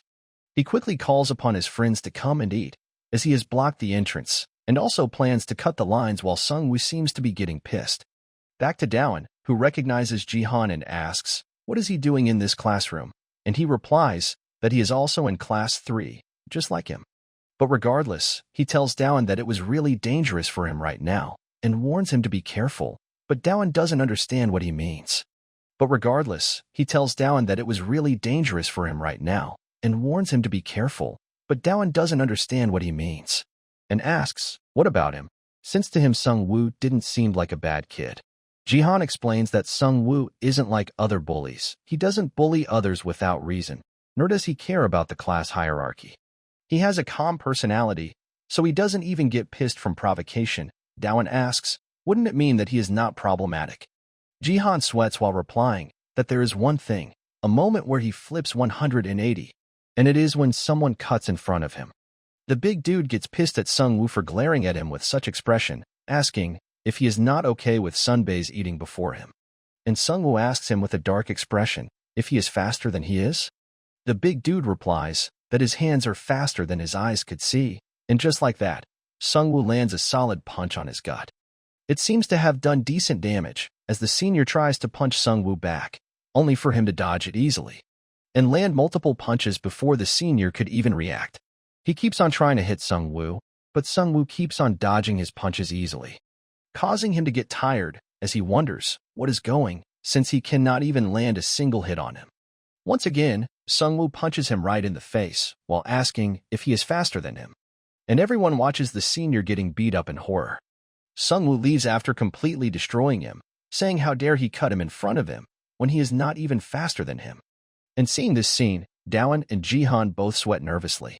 Now it's evening, and everyone seems to be going home, with Dawan remembering his conversation with Ji-han.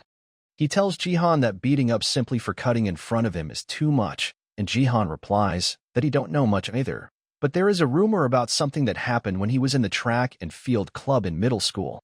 And so, he warns Dowan to be careful around him as well, with Dowan noting that he is calm, but turns into a hothead when someone cuts in front of him, which is something that he finds great, since as long as he don't cut in front of him, nothing will happen.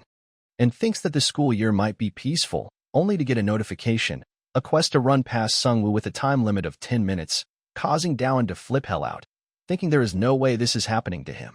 Dowan freaks out in the middle of the road, saying they were supposed to be good today, noting that it's obvious the system would give him the quest to fight him next. And if don't want to fail the quest, he would have to find Sungwoo as soon as possible. We now switch scenes to a student who has seemingly beaten up to a pulp as he asks someone to help him. He apologizes to Sungwoo, pleading to his feet that he was running late for his tuition and didn't mean to bump into him. But Sungwoo ignores it all and asks if he is faster than he is. And so, after beating him up, Sungwoo leaves while picking his bag up. And the kid starts crying from the beating that he just received. Dowan comes around and offers him a handkerchief, telling him to not cry over something like this, and wipe his tears off, and he thanks Dowan for it. Dowan then asks him if he wants revenge, and the kid replies that he does, but he don't have the power to do so. And he replies that he reminds him of his past, when he was a loser like him, as Dowan feels something rising up his chest. He tells him to fret not, because from now on, he won't be able to act like that again, which really amazes the kid.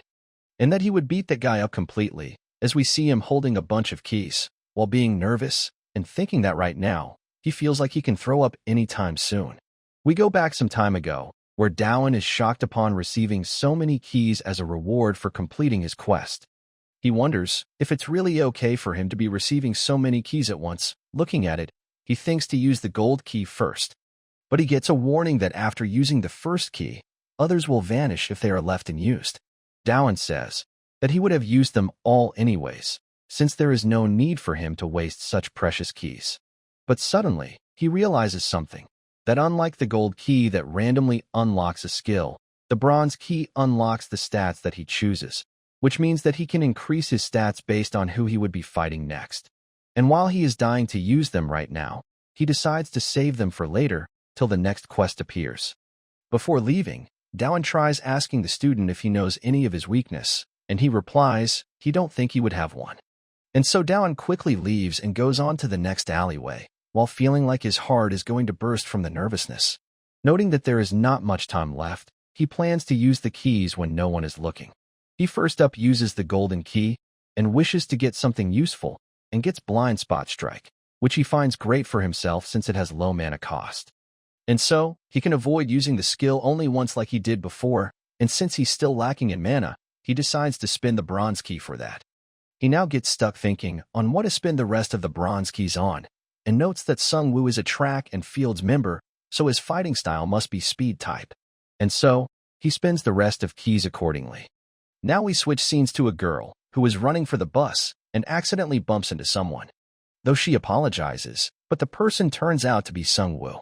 But right as she reaches the bus, thinking that she is safe, we see Sungwoo is right behind her and about to attack.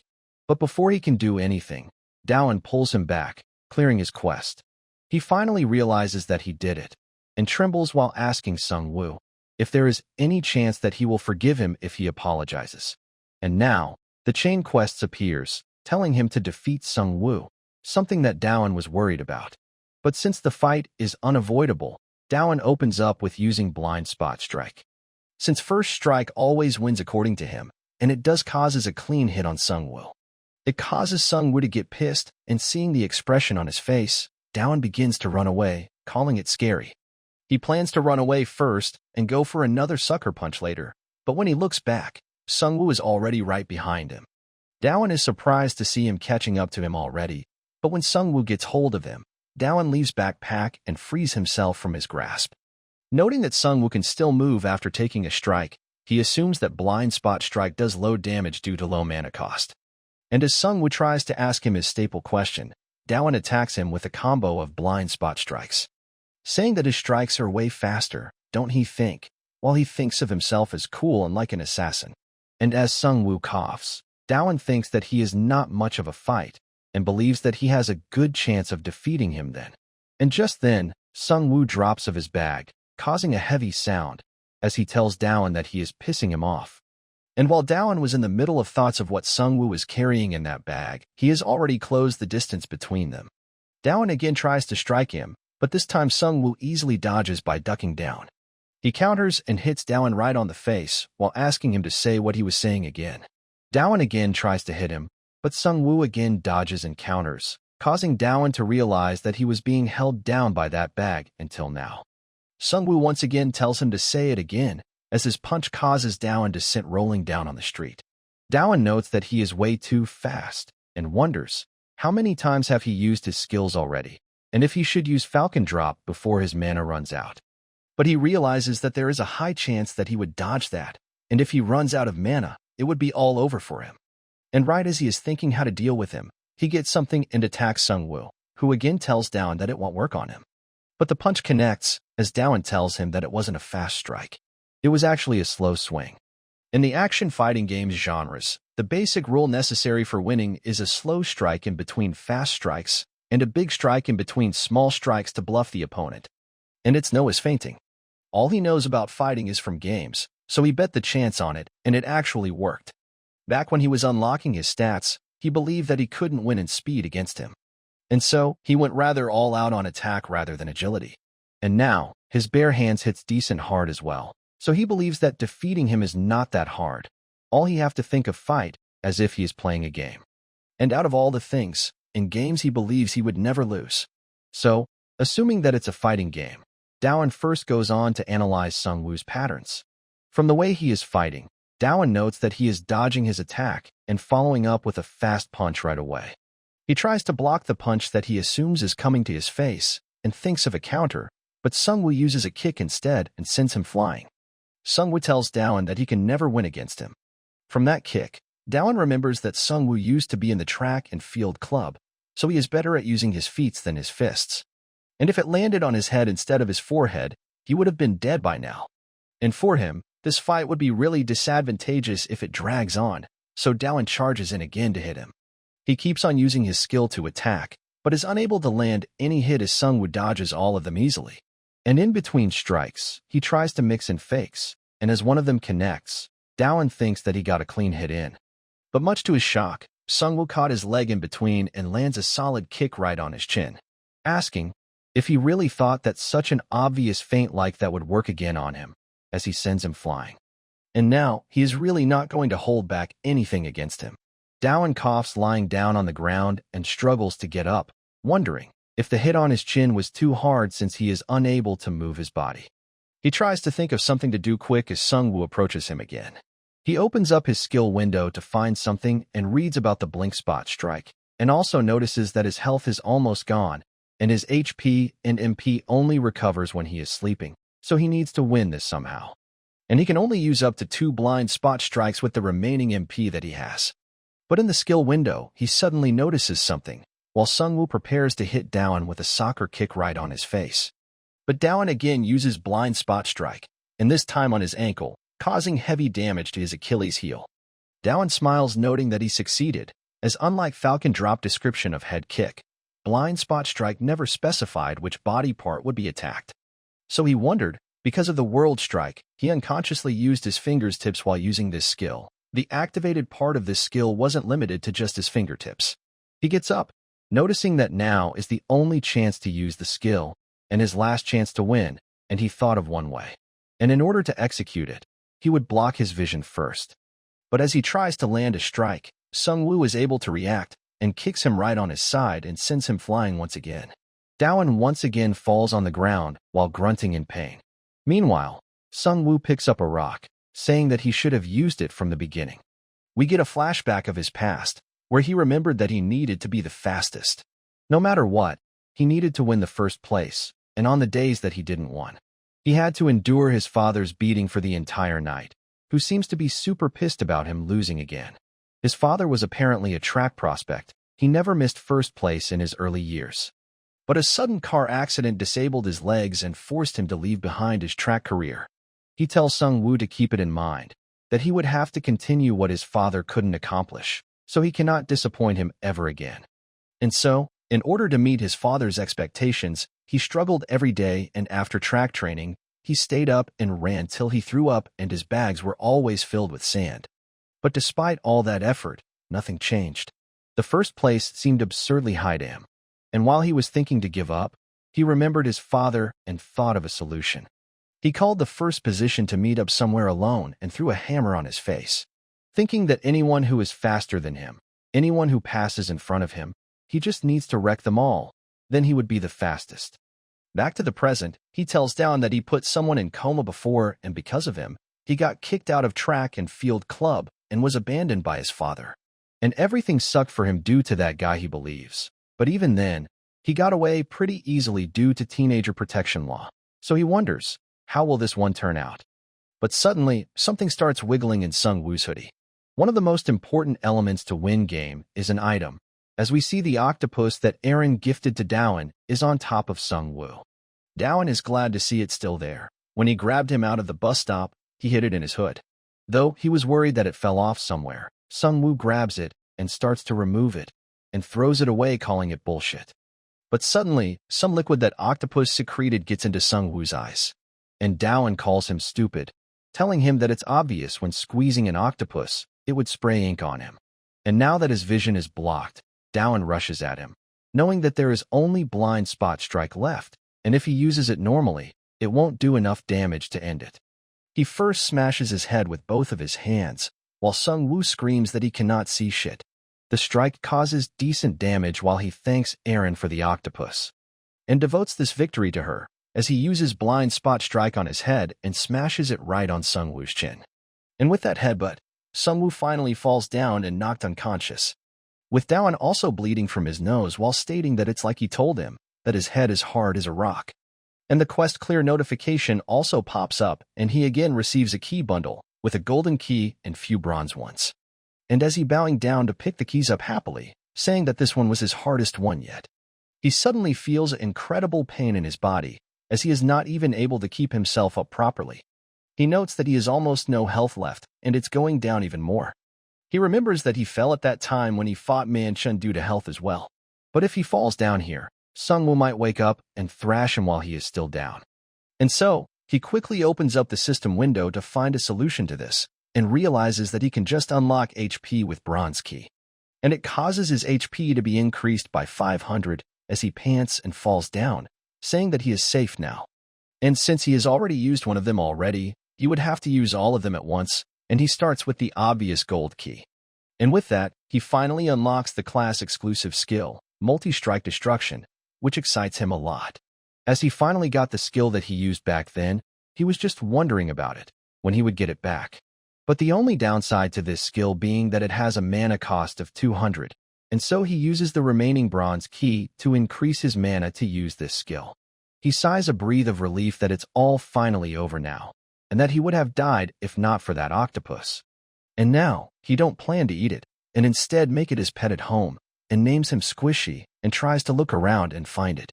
And as he is wondering where it went, he looks back and sees it in the mouth of a cat. He quickly gives the cat a chase to get Squishy back while yelling out his name loudly with tears flowing from his eyes. But in the end, he couldn't save it, and honors it with a picture while apologizing to Aaron since he couldn't protect it, and just then, his phone starts to ring. He picks it up, and it turns out to be his mom, who asks about his first day of the second year. And he replies that he thought he was going to die, with his mom assuming that he must be talking like this due to the hard studies. He asks his mom, where is she now, since she must be going around to places on business trip, and she replies that she is currently in United Kingdom of Great Britain and Northern Ireland. Dowan asks, what is up with such name, and she replies that she is referring to UK while chuckling, and tells Dowan to make sure to eat properly, and also to not forget that next week is his father's death anniversary. And he replies, of course, and his mom tells him to make sure he visits his grave since she cannot, and he tells her to not worry about it. And so, his mom thanks him for it, and goes back to work. And we see him staring at a certificate and a picture of his father of some sort. But regardless, Dowan gets up and decides to have some food, stirred fried octopus to be specific. Now we switch scenes to someone who seems to be getting report that their Sung-woo got into a fight with Baramadong's rep and got his ass beaten. As his aide confirms that all of it is indeed true, we are introduced to Ji Baek Chong, who is Bong Cheon-dong deputy, telling Sung-woo that he should have laid low there as he instructed. He is quite angry at him, saying that they all will be messed up if their rep finds out that Bong Cheon-dong lost to Bora-mei. And he kicks Sung-woo away in anger, saying that he hates weaklings messing up things, even when they took care of out of pity after his dad abandoned him. He asks Sung-woo what is up with the sandbags, and if he is not over track and fields yet, or perhaps he is not over his dad. He then tells Il-suk that he would take care of the situation himself, and orders him to bring Ha Dawan to him. Next day at school, Jihan tells Dawan that Sung-woo didn't came to school today, and he is not the type to miss school, causing him to think that something happened, and Dawan replies that maybe he is sick or something, while wondering if it's due to fighting him. Though it would be great if he never comes back, and Jihan chuckles hearing that. But since he defeated Sung-woo, he believes that he can enjoy the peaceful school life for a while. And just then, a student comes running in panic and tells Dawan that some weird people have broken into school and are looking for him. And before he can ask Dawan about it, they arrive at the classroom. Dawan is surprised and scared seeing them, as Il-suk greets him. Dawan notes that he is calling him Sunbae despite not being from the same school and assumes that he is from the bully council and wonders if he came here because he did something wrong. Il-suk tells Dawan that he needs to come with them to Bong Cheon-dong, while his 18 years of loser instincts are telling him that he would die if he goes with them and rejects him. So, Il-suk tells him that they would have to forcefully take him then, and asks if he can handle these 10 people all by himself. Jihan is also scared as Dawan thinks that fighting 10 people for him is impossible and tries to think of a way to get out of this situation. Suddenly, Il-suk hears some sound and looks behind, and we see Han Yunsong is here. As he asks Il-suk, what are they doing here? And Il-suk recognizes him as Han Yunsong. One of the bully tries to act up in front of him, and Yunsong rolls him over with a casual low kick. And Dawan is shocked seeing the condition his leg gets in, as he tells Il-suk that he cannot take Dawan, and if he still insists, he has a question for him as well. Does he think that he can handle him with only 10 people? We see the dude on the ground grunting in pain while Dawan is in utter shock, wondering, what was that? And if it's even possible to injure someone like that with a single kick. Another guy runs at Yunsong while cursing at him, but he casually punches him away like nothing. Another guy comes up behind him and tries to attack Yunsong with a chair. And as he strikes him, Yunsong is already on his back preparing to counter. And when he punches the fat ass, he gets sent flying from it and crashes onto the wall behind. Seeing this, one of them starts trembling from fear as Yunsong looks towards him. As he starts walking towards him, the guy tells him to not come near in a shaky voice, but suddenly gets confident as one other guy arrives and surrounds Yunsong from behind. They both charge onto him from either side, calling Yunsong idiot for cornering himself like that. As they try to punch him, Yunsong dodges by flipping over a desk, and then getting back down while kicking both of them on their heads. Yunsong scoffs and calls it a bit troublesome, as we see everyone around being nervous seeing him fight. And so, Yunsong tells everyone that they should all come at him at once, as we see everyone rushing at him to attack. But Yunsong easily beats all of them, and sends them flying in a single moment. Dawan is shocked, noting that he beat 9 people at once, as he realizes why he is called the most dangerous person in the bully council. Il-suk also gets ready to fight, but before he can even react, Yunsong closes the distance and is about to strike his chin. But he stops right before, as Il-suk sweats hard. Yunsong tells him to clean it all up, and leaves while saying that he should clean it all up properly, and Il-suk asks if he thinks that he can get away from this unscathed, because Bong Cheon-dong simply won't overlook this. But Yunsong ignores him and asks Dawan to come with him to the snack bar with him. Now at the snack bar, Dawan thanks him for helping him out, and Yunsong replies to not sweat it, since they are on the same side after all. Dawan thinks that he is quite glad that he is on the same side as him, and Yunsong speaks up and asks his reason. Dawan gets scared by it and asks, what does he mean by that? And Yunsong replies, not the fact that he beat up bullies, but becoming the representative of the bully council. And not just that, he is also curious to why he messed with Sung-woo of Bong Cheon-dong. Dawan calms himself down and thinks that he needs to give him a plausible reason for it, and replies that it's because he is a bully hunter, though he quickly realizes that it's not it, since Yunsong is also a bully and might get offended by it. And as he is thinking to get on his knees to apologize, Yunsong laughs hearing that, and calls it funny, and leaves while wishing Dawan good luck, while Dowan wonders what is up with him. And since then, he spent his days dreading when those Bongshan Dong guys would come again. But nothing happened in the end. And there weren't any quests either, which makes Dowan really happy, and so he decides to play video games at the PC cafe on the weekends. We see some kids being really excited about getting some good equipments in the game, and looking at them, Dowan smiles thinking that he was once one of them, when he found out that pay to win was faster than grinding. Those kids leave for a bit for bathroom, and we see someone is here with Dowan's order. And it turns out to be Aaron, and both of them are surprised seeing each other here. He asks if she works here, and she replies that she don't, but she helps his dad with his business from time to time. And Dowan gets to know that her father is a PC cafe owner, and says out loud that it's great, while Aaron asks, what does he mean? Dowan thinks that he is the best father-in-law for gaming losers like him, and suddenly, Aaron realizes something, and runs away quickly, assuming that Dowan wants free stuff and goes to get it, though Dowan tries telling her that it's not what he meant. We then see some guys checking out the equipments of those kids, and seems to have done something to it, as Dowan watches. And they leave as soon as the kids come back while Aaron thanks them as they leave. She suddenly notices the kid yelling that all of his items are gone.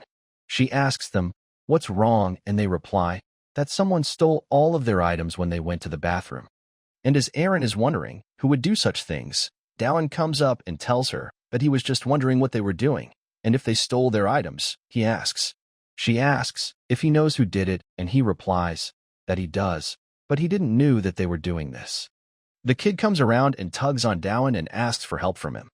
Dowan sweats, and just then he gets a notification of a quest appearing, something that he expected.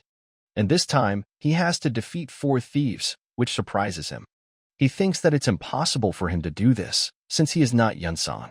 But then, the system tells him that the quest also have a hidden reward. We now switch scenes to the thieves, who are planning to sell those items, and buy some drinks in return. Suddenly, one of them gets hit right on his head with a blind spot strike. Others are shocked, as Dowan arrives saying that he cannot forgive them for crushing a newbie's dream like that. As we see, the hidden reward is a date with Jew Aaron, causing Dowan to get excited as he tells all of them to come at him. We go back in time a bit when the kid was asking for his help, and Aaron too. And when Dowan learned about the reward being a date with Aaron, he quickly starts up his act and puts his hand on the kid's head, acting cool and saying to not worry and play some games while waiting, as he would come before the ramen gets soggy. Back to the present, while Dowan has struck one of them, he don't know how should he continue. And the guy whom he hit also gets back up, surprising Dowan that he wasn't even knocked out, but only got him more angry. Everyone starts surrounding him, noting that Dowan looks like a high schooler, and Dowan quickly runs away, calling it a tactical timeout. But they all chase after him, not planning to let him get away, and as Dowan takes one of the turn, one of them calls him an idiot since it's a dead end. But as they arrive at the dead end, they don't find anyone there. They are quite confused as to where Dowan goes since it's a dead end, but one of them suddenly notices something and tries to act, saying that he don't know where did he go. They start walking towards the bin with his jacket in it, still pretending to not being able to see him. But as they get close, they start chuckling thinking that they have found him, not noticing that he is actually on the stairs above them. But as he looks up, he is too late to notice, as Dowan has already used his falcon drop to send him flying away, which causes him to get knocked out cold this time. Dowan notes that this time he has knocked him out for sure, while others starts to get nervous after seeing Dowan's attack. They tell Dowan that they have never seen him, and he acts tough in front of them, thinking that they must be startled from his strike, telling them that they would have regretted their behavior if they knew who he was, while he thinks to heat up the momentum, and reveals himself as the Bully Council, Baramadong's rep. But it doesn't work, much to Dowan's surprise, as one of them comes rushing towards him while telling him that such a thing don't exist these days. But Dowan lands a blind spot strike right on face, causing him to grunt in pain. As he tells them that they are too slow compared to someone like Sungwoo, realizing that he did great, he starts to push them back by approaching slowly. But they believe that they don't need to be scared since he is alone after all, and both of them rush to attack from either side of his. But Dowan easily takes care of them by using Blind Spot Strike 2 combo and hitting them both at once, stating that in games, quantity doesn't matter, because groups of mobs are still trash mobs, as he thinks that they are easy to take care of since they are middle schooler. And on top of that, they such at fighting, but since he is also weak without skills, one mistake and it can really be over for him as well. As he walks towards them, they all start to back off, getting scared and shit. One of them gets an idea to surround Dowan at the count of 3. But before they can do anything, Dowan speaks up, asking if they know the most effective way to deal with Trash Mob, though they don't understand what is he talking about, as they hit a dead end behind them. And Dowan answers himself, saying that it's cornering Hunt, as he uses multi-strike destruction on all of them at once, causing all of them to fall down, and 2 more of them get defeated. Dowan pants, and feels a feeling similar to when he fought with Sungwoo, thinking that it's totally like playing a game, though he thinks of it as dangerous, saying that he cannot lose his humanity like that. One of them gets up and asks Dowan to spare him, promising to never steal again and to give back everything he stole, causing Dowan to think that he never though he would be asked by someone to spare them. And it makes him look like a villain, and tells the guy to give back all the items that he stole from the PC cafe, and he agrees to do so. Dowan dusts off his jacket thinking that he is not some kind of crazy bully, and he cannot just throw away his last bit of humanity. But he apologizes to the guy, saying that if he spares him here, he cannot get his quest reward and knocks him out as well. And now with that, he has defeated all 4 of the thieves. He gets elated as he gets a silver key for the reward, and now has only one thing left to do, which is the hidden reward. And now as they get back to the PC cafe, they kneel down and apologizes to the kids, with Dowan telling them that if he catches them again, he would kill them. And just then, one of them receives a call. Aaron thanks Dowan for the help, as they have been running into problems with the thieves, and he tells her to call him anytime something like this happens. She asks him to wait a bit. Since all the workers are here, she would buy him something to eat. And she would be back after getting changed, with Dowan realizing that he is going on a date with her for real. He then looks at her, as she makes a pose while saying that her clothes are a bit too tight, but it should be okay, causing Dowan's face to go completely red. We get a flashback, where 2 girls seems to be bullying another girl for snitching to a teacher. It's a memory that Dowan cannot forget. But he stepped up to save the girl, telling them to stop bullying her, and this was the day when he met Aaron for the first time. Because Aaron is the first girl to ever throw a straight to his chest, as we see Aaron calls him funny and gives a straight jab to him. She tells Dowan that a loser shouldn't disobey her if he wants to get bullied as well. And since then, Dowan was afraid of Aaron. He avoided eye contact with her throughout the school years. And after that, they separated and went to different middle schools. Now 3 years went by and Dowan thought that he would never see her again. But he met Aaron again in high school, as we see her giving him something that he dropped. She gave off different vibes than before, and didn't remembered him, as Dowan thanks him and Aaron replies that he brings the weirdest things around, and calls him funny, and with that, once again, she threw a straight to his chest. Back to the present, Aaron goes on to change, saying that her clothes are a bit too tight, with Dowan being really happy about his hidden reward. And now that he thinks about it, he also has the silver key as the reward. And he decides to use it before Aaron comes and prays for it to not be a RNG skill like last time. And this time he get the skill, Weapon Mastery. Dowan is quite surprised seeing it, wondering if it's not attempted murder to hit someone with a weapon. But he notes that it only applies to weapon-wielding enemies, so it might count as self-defense. In the meantime, Aaron comes back, asking Dowan, what is he doing? And seeing her, Dowan blushes and is speechless, asking, what is up with her look? As Aaron asks him if it not suits her, and Dowan replies that it suits her really well. And Dowan is elated, while Aaron asks, what is it that he wants to eat? She would buy it for him, and he suggests her a good place to go, but she replies that she will choose the place, since she only told him to tell her, and suggests a tegbaki place that she often goes, though her friends don't like it much, but Dowan tells her that he loves tegbaki. She warns Dowan that it might be hard for him, and he replies that it's not a problem, thinking that he can eat spicy pretty well, so it should be fine. Fast forward to there. Dowan hesitates upon looking at the food, with Aaron telling him that it depends on everyone's preference. Her friends cannot eat it well. Dowan thinks, how can he eat this? And with a sad expression, Aaron asks if he does not like it either. Seeing which, Dowan stuffs his mouth with it, saying that he loves it and his chopsticks are dancing in delicacy, which makes her happy. Though she does asks, why is he not chewing it? While Dowan is putting it all up because he is elated to just being on date with Aaron. And now that he thinks about it, he realizes that it's his second time being on a date with a girl, though he was forced due to a quest last time. And it all makes him wonder, why did he got a date as a reward?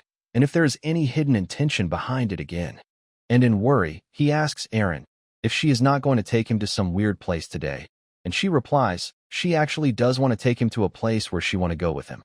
We now switch scenes, with Erin speaking in a delicate voice and Dowan sweating and saying that he would pull it out as he feels his body getting weird and boiling like lava, which is his burning competitive spirit, as we see them playing a game of Jenga. Now Erin says that it's her turn again, and Dowan asks, isn't she too good at this game?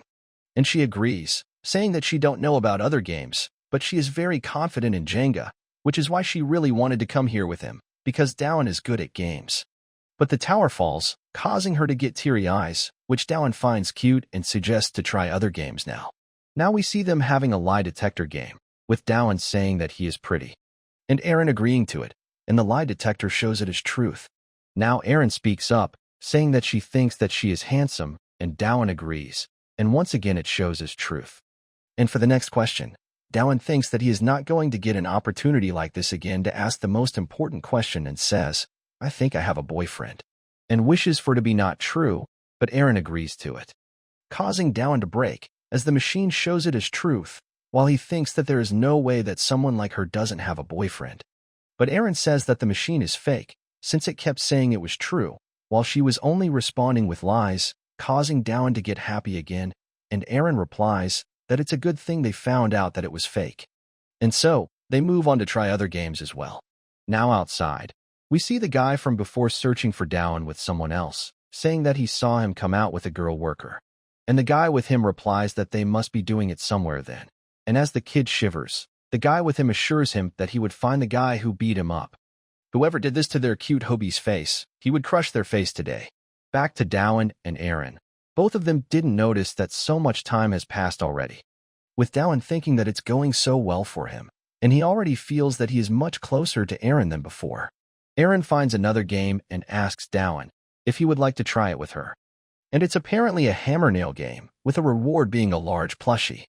Erin tries first but misses all of them, and Dowan tells her leave it to him. The stall owner makes fun of him, that he looks more skinnier than the girl.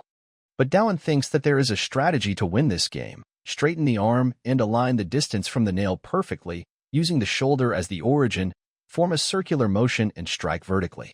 He plans to win this for Erin and make this the highlight of their sweet date. But he suddenly stops in the middle, as Erin looks at him in a confused manner. A system window seems to have appeared in front of Dowan, causing him to get shocked, as it's telling Dowan to slam Erin's head with full power. Seeing him stuck, Erin asks him what is wrong while Dowan is flabbergasted, hoping that the system is joking with him. Dowan wonders, what is this, since these kinds of quest only pops up when he has to defeat thugs or bullies. And if it's really telling him to do this right now, and to Erin of all people, as she asks Dowan, what is wrong? He starts to get nervous, realizing that if he cannot clear this quest, he has to incur that penalty. But despite that, Dowan decides that he still won't do that kind of thing, and screams on top his lungs, with Erin telling him that there are still 2 more chances left. Right as he is going to forfeit the quest, he overhears something across the street, something about an ongoing toy hammer game. Dowan realizes that this is his chance, and quickly goes over with Erin to try it. The lady asks who wants to participate, and Dowan replies that it's him and Erin. The person who wins in a game of rock, paper, scissors hits with the toy hammer. The person who loses blocks with the pot. Erin comments that he is really eager to play games, isn't he? And Dowan hesitantly agrees, knowing that he needs to hurry up. Now as they start with it, Dowan wins the first round and quickly picks up the hammer to hit her. He tries to hit her while apologizing for it, but Erin has blocked his strike, saying that it was quite close, leaving Dowan shocked. He wins again and tries again, but she blocks it again. It gets Dowan to wonder, how is she so good at this? She tells Dowan that she found another game that she is good at, and he replies that it's good for her, while thinking, why did it had to be this game out of all? He has only 10 seconds or so left to complete the quest, and they start again. And this time, Dowan hits her head hard while they are still in the middle of playing, thinking that he don't know anymore. And the strike causes everyone around him to get shocked, and even the hammer is dented from the sheer force. With Dowan thinking that now he is completely done for, though he at least completes the quest and gets a present for it as well. He tries to give the hammer back to the dude, but he tells him to take it back with him since it's broken already. Now it's night, and we see him nervously walking with Aaron and looks towards her in worry. Looking at Aaron like this, Dowan thinks that he should have just forfeited and received the penalty instead. And right as he is about to ask if she is angry, Aaron bursts out laughing loudly, confusing Dowan.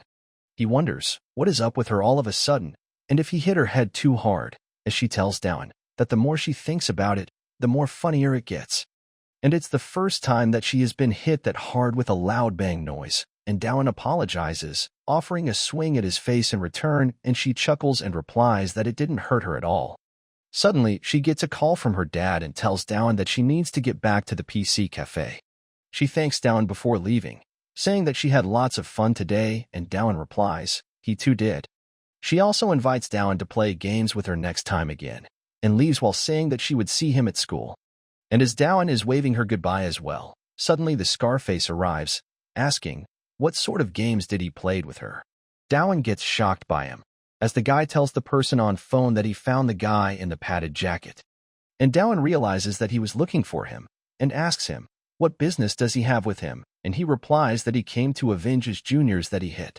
Dowan wonders if he is going to fight him right now, but he has already used all of his skills on those guys before, so he don't have any mana left. And so, if he fights right now, he would lose, but the guy comes up to him and tells Dowan that he lost all reason to avenge them, which confuses him, as he got something urgent to do, so he should consider himself lucky, and Dowan bows him goodbye. He then asks if the girl from before went to the PC cafe, didn't she? And Dowan agrees and asks, why is he asking that? And he replies that he is going to play games with her as well, something exciting. Because she played with someone like him, so she must be really easy to get according to him. Hearing which, Dowan gets angry and grabs his shirt to stop him, and tells him to shut up and follow him. And so the guy, Sun Min-gyu, gets pissed and Dowan gets a quest to battle him since he has gotten enraged. Dowan tries attacking him, but it does no damage, and the guy simply punches him right in the gut while laughing, as he thought that Dowan must be some hotshot since he heard that he destroyed those guys in one shot. But he is being a loser. Meanwhile, Dowan is again struggling, thinking that critical hit is once again not proccing. Though he also don't have any other option left, so he decides to try it until it works, telling Min-gyu that he would never let him go. Min-gyu asks if it's something like, I won't lay hands on my woman. He cannot tolerate something like that, and brings out knuckles to attack Dowan with. Seeing it, Dowan is surprised and calls it a really dangerous weapon. The guy quickly rushes off to attack Dowan, threatening to first breaking his teeth. But as he comes closer, Dowan attacks him with a weapon and is able to easily push him back. The guy gets pissed, asking Dowan, where did he suddenly got a steel bat from? But upon seeing the weapon, Min-gyu is quite shocked, as Dowan tells him to bring it on. As we see that his weapon mastery trait has been activated, with Dowan using that toy hammer from before as a weapon, saying to let's see which gets smashed first, your head or my teeth. Min-gyu is incredibly confused. He questions if his eyes are seeing it right. Did he really just got hit with a toy hammer? He asks Dowan, what kind of trickery is that? Dowan makes fun of him by saying that it's no trickery, it's just a toy hammer. But Min-gyu gets pissed and attacks him for fooling him, but Dowan easily deflects his punch away. And it seems to have caught him off balance as Dowan begins preparing for another attack. But as he tries to swing the hammer onto his head, Min-gyu dodges and tackles Dowan. He calls Dowan an idiot, stating that if he is this close, then he won't be able to swing it. But Dowan uses his handle instead to hit him on the back, and finally gets free from his grasp and once again prepares to strike his head with a heavy downward swing. But as he brings the hammer down, it snaps with a sharp crack. The head breaks off completely, leaving only the handle in his stunned grip. Dowan wonders if it broke this quickly because of its hollow plastic, and thinks to just now use it as a striking weapon like he did before. But damaged weapon doesn't activate the weapon mastery effect, causing Dowan get nervous, as he cannot win without a weapon.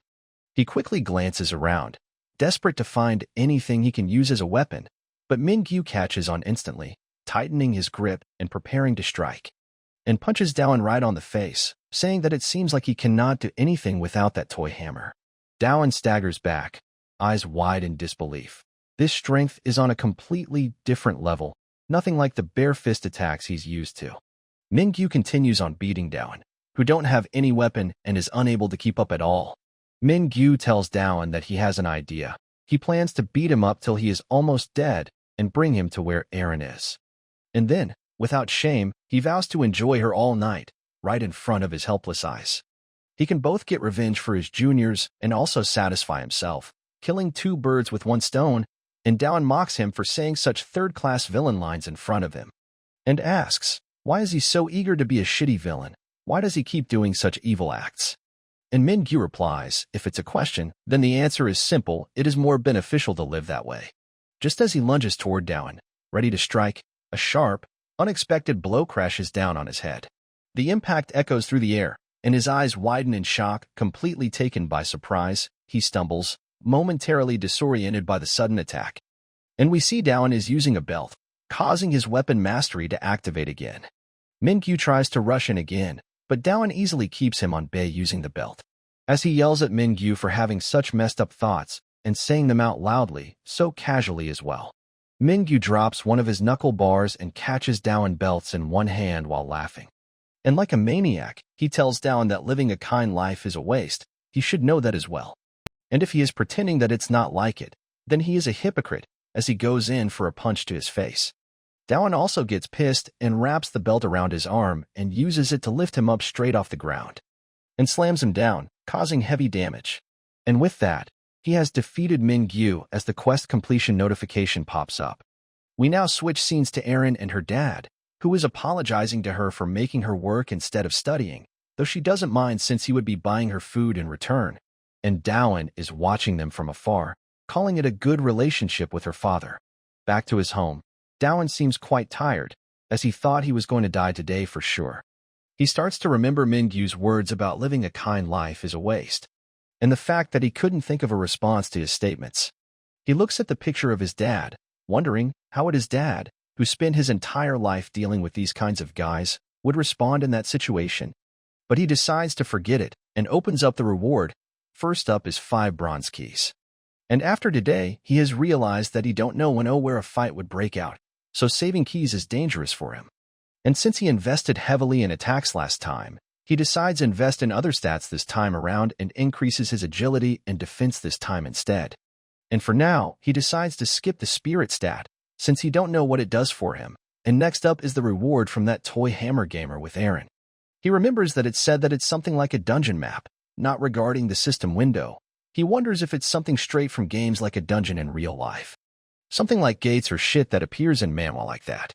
But as he opens it up, he is quite surprised upon looking at it, and thinks if this is what they call a dungeon map. Though looking at it, he thinks that it looks like an apartment sales booklet. He looks closely into it, wondering, how is this even a map? And upon a closer look, he realizes that it's an apartment sketch map. And since there is also an expected date to finish written on it, he thinks that this apartment must still be under construction by now. And so, the construction site is the dungeon, and it would open up in 5 days as well. Not to mention, it is also asking for a part like a game dungeon, causing Dowan to assume that it must be pretty hard. And so, he throws the booklet away, deciding to not do it as he is way too scared for it. But as soon as he does that, the system tells him that a penalty will be applied if he forfeits that, though Dowan is not surprised by it at this point.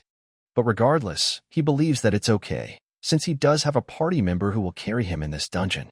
But Yunsong straight up declines, and Dowan asks, why? Since they are supposed to be on the same side, and he replies that he has some plans on that day. He also tells Dowan to not misunderstand, as he is not some kind of chess piece who he can move around freely, causing Dowan's plan to fail. He sighs, wondering who he can bring with him then. Jihan asks him if something is wrong. And he suddenly remembers that he got Jihan, and right as he is about to ask him, he remembers him getting bullied before, and thinks that he cannot just bring Jihan to somewhere that dangerous. Now while walking home, he sighs and once again wonders if there is anyone else who can go to that dungeon with him. And suddenly, Sian is here, and asks Dowan, where is he going? And it surprises him to see her here. He asks, why is she here? And she replies that she don't have his phone number, so she decided to visit him in person. He asks, what is up this time? And she replies that it's nothing big, but it's just that even though he has become a representative, she has not introduced him yet. And Dowan asks, to whom? And she replies, who else, but to Baramadon guys. Now on the way, he tries to refuse, asking Sian if he just cannot go, and she asks for his reason, and he replies that he don't do much as a rep. Dowan imagines people bowing to him and greeting him, while he acts like a boss and all that shit. As he sits down at a huge table, telling everyone to eat, he sweats hard and gets nervous thinking all of this, telling Sean that it's too much for him, and she replies that they are already here. He can leave after seeing their faces if he wants. And right as he walks inside, someone greets him, saying that it's an honor to introduce himself, Senior, and Dowan replies with the line he imagined, though not without getting a bit embarrassed to say it, and that he should just call him Representative. But when he opens up his eye, we see there are only two people, and only one of them is greeting him. Sehun Kong looks back at Dowan when that guy refers to him as Senior, and asks, "What is that guy doing here?" And Dowan is surprised to see him here as well, as he remembers that Sehun Kong is also a part of the Baramadong. Seon tells Sehun that he is a Baramadong rep, so there shouldn't be a problem, but Sehun argues that he is some fake boss, and how can a weak shit like him? Dowan gets angry at those insults, telling Sehun if he isn't embarrassed after getting beat up by him, and he replies that he won unfairly by twisting his nose bone, and asks if he wants to face him again, so Dowan replies if he wants to get beaten up again. Seon speaks up, telling them both that it's embarrassing, so they should shut up and sit down in a scary expression. The guy with the glasses gives her a thumbs up for being really scary, and both Dowan and Sehun quietly sit down from being scared. She tells them that she has gathered all of them here, since they had to meet together at some point, and the glasses guy replies that he really wanted to meet Dowan Sr. in person. Dowan wonders who is that old guy and asks Seon if the rest of the members aren't here yet, and she asks, what is he talking about? The members here are all of Baramadong. Dowan asks if wasn't there a discussion with hundreds of bully council members, and the old guy begins explaining that there was an incident since the Baramadong ex-rep left the council, but Sehun stops him from explaining it to Dowan. Seon agrees, since today they are gathered only to introduce themselves, so they should keep it simple. She first introduces Shin Se-hee, a first year, who tells Dowan that he looks forward to be working with him, and Dowan finds both his name and age unbelievable. And then she introduces Sehun Kong, who is a Baramadong deputy, who angrily tells Dowan that if it weren't for him, he would have been the rep. And she tells Dowan that he is going to be their rep, he just needs to hold that position from now on. Speaking of which, she asks Dowan if he didn't cause any trouble, did he? And Dowan asks, what does she mean by trouble? She replies, stuff like messing with Yunsong despite her warnings, or messing with any other neighborhood bully members, and almost causing a scene because of that. Things like that. And he nervously replies that nothing like that happened, while thinking that at this point, she must know everything, which is why she is asking. She asks about the injuries and scars on his face, and he replies that those are from falling down while chuckling nervously. Sehun Kong makes fun of him, saying that she is worrying too much for him. He must have been trembling like a dog. Seon says that this applies to all of them. As of now, Borame is weak, so they have to lay low, and as long as they don't give reasons to other neighborhood members, they won't be after Baramadong. But Sehun Kong argues against it, saying that he can take on another neighborhood by himself, causing Dowan to laugh. But when Sehun turns towards him to ask if he laughed, Dowan denies with a straight face. They both again face off, while Shin asks Seon if he can order some chili shrimps, and she sighs from handling all this shit. Now fast forward to 4 days later, at some construction building. Someone tells Ji-Baek to check, as the money has been transferred to him already, and he replies to imagine how better it would have been if he did this earlier. They wouldn't need to waste time and manpower. And we see it's some old uncle who tells Ji-Baek if he has any idea how much time the construction was delayed for because of their hired guys, and how many labor workers are starving because they cannot work. And so he asks him to not harass any more people and get out of here, but Ji-Baek asks him for 2 more, confusing the uncle. Ji-Baek clarifies that the previous amount was for their client's pocket. He should give some allowance to their guys who worked all day and night, since he is quite rich. But the uncle gets pissed, saying that little brats like him have no respect, and Ji-Baek replies that he hates old geezer lines like that. And so, he asks Il-suk to give their guest a nice massage until he opens up his wallet, who agrees and gets ready to do so. A bit later, and we see Il-suk cleaning his bloodied hands. And Ji-Baek smiles while saying that he was going to pay them anyways. And now he asks Il-suk if everyone is ready, who replies that they have gathered at the first floor. Ji-Beck seems to be planning something against Dowan and Yunsong, and since it looks like that their guys were beaten up, thanks to which, they have a good reason now. And so, he plans to start from the weakest, Borome. The bullies receive a call to get going, and they all get up and ready with weapons in their head and starts to head towards Borome Dong. Suddenly, they notice two guys coming from afar, and wonders, who are those, as we can hear them talking, that in exchange for help, they would get the rep position. One of them tells the other that he is dead if he changes his words, and the other one replies, how many times does he have to say it? Seeing them, Bong Cheon guys are surprised, as they wonder, what are they doing here? We see it's Dowan with his booklet, who was wondering why the dungeon address was Bongshandong, and recognizes them as the guys who raided their school back then. As we see Dowan is here along with Si Hoon Kong, saying that this time, they are going to raid them instead.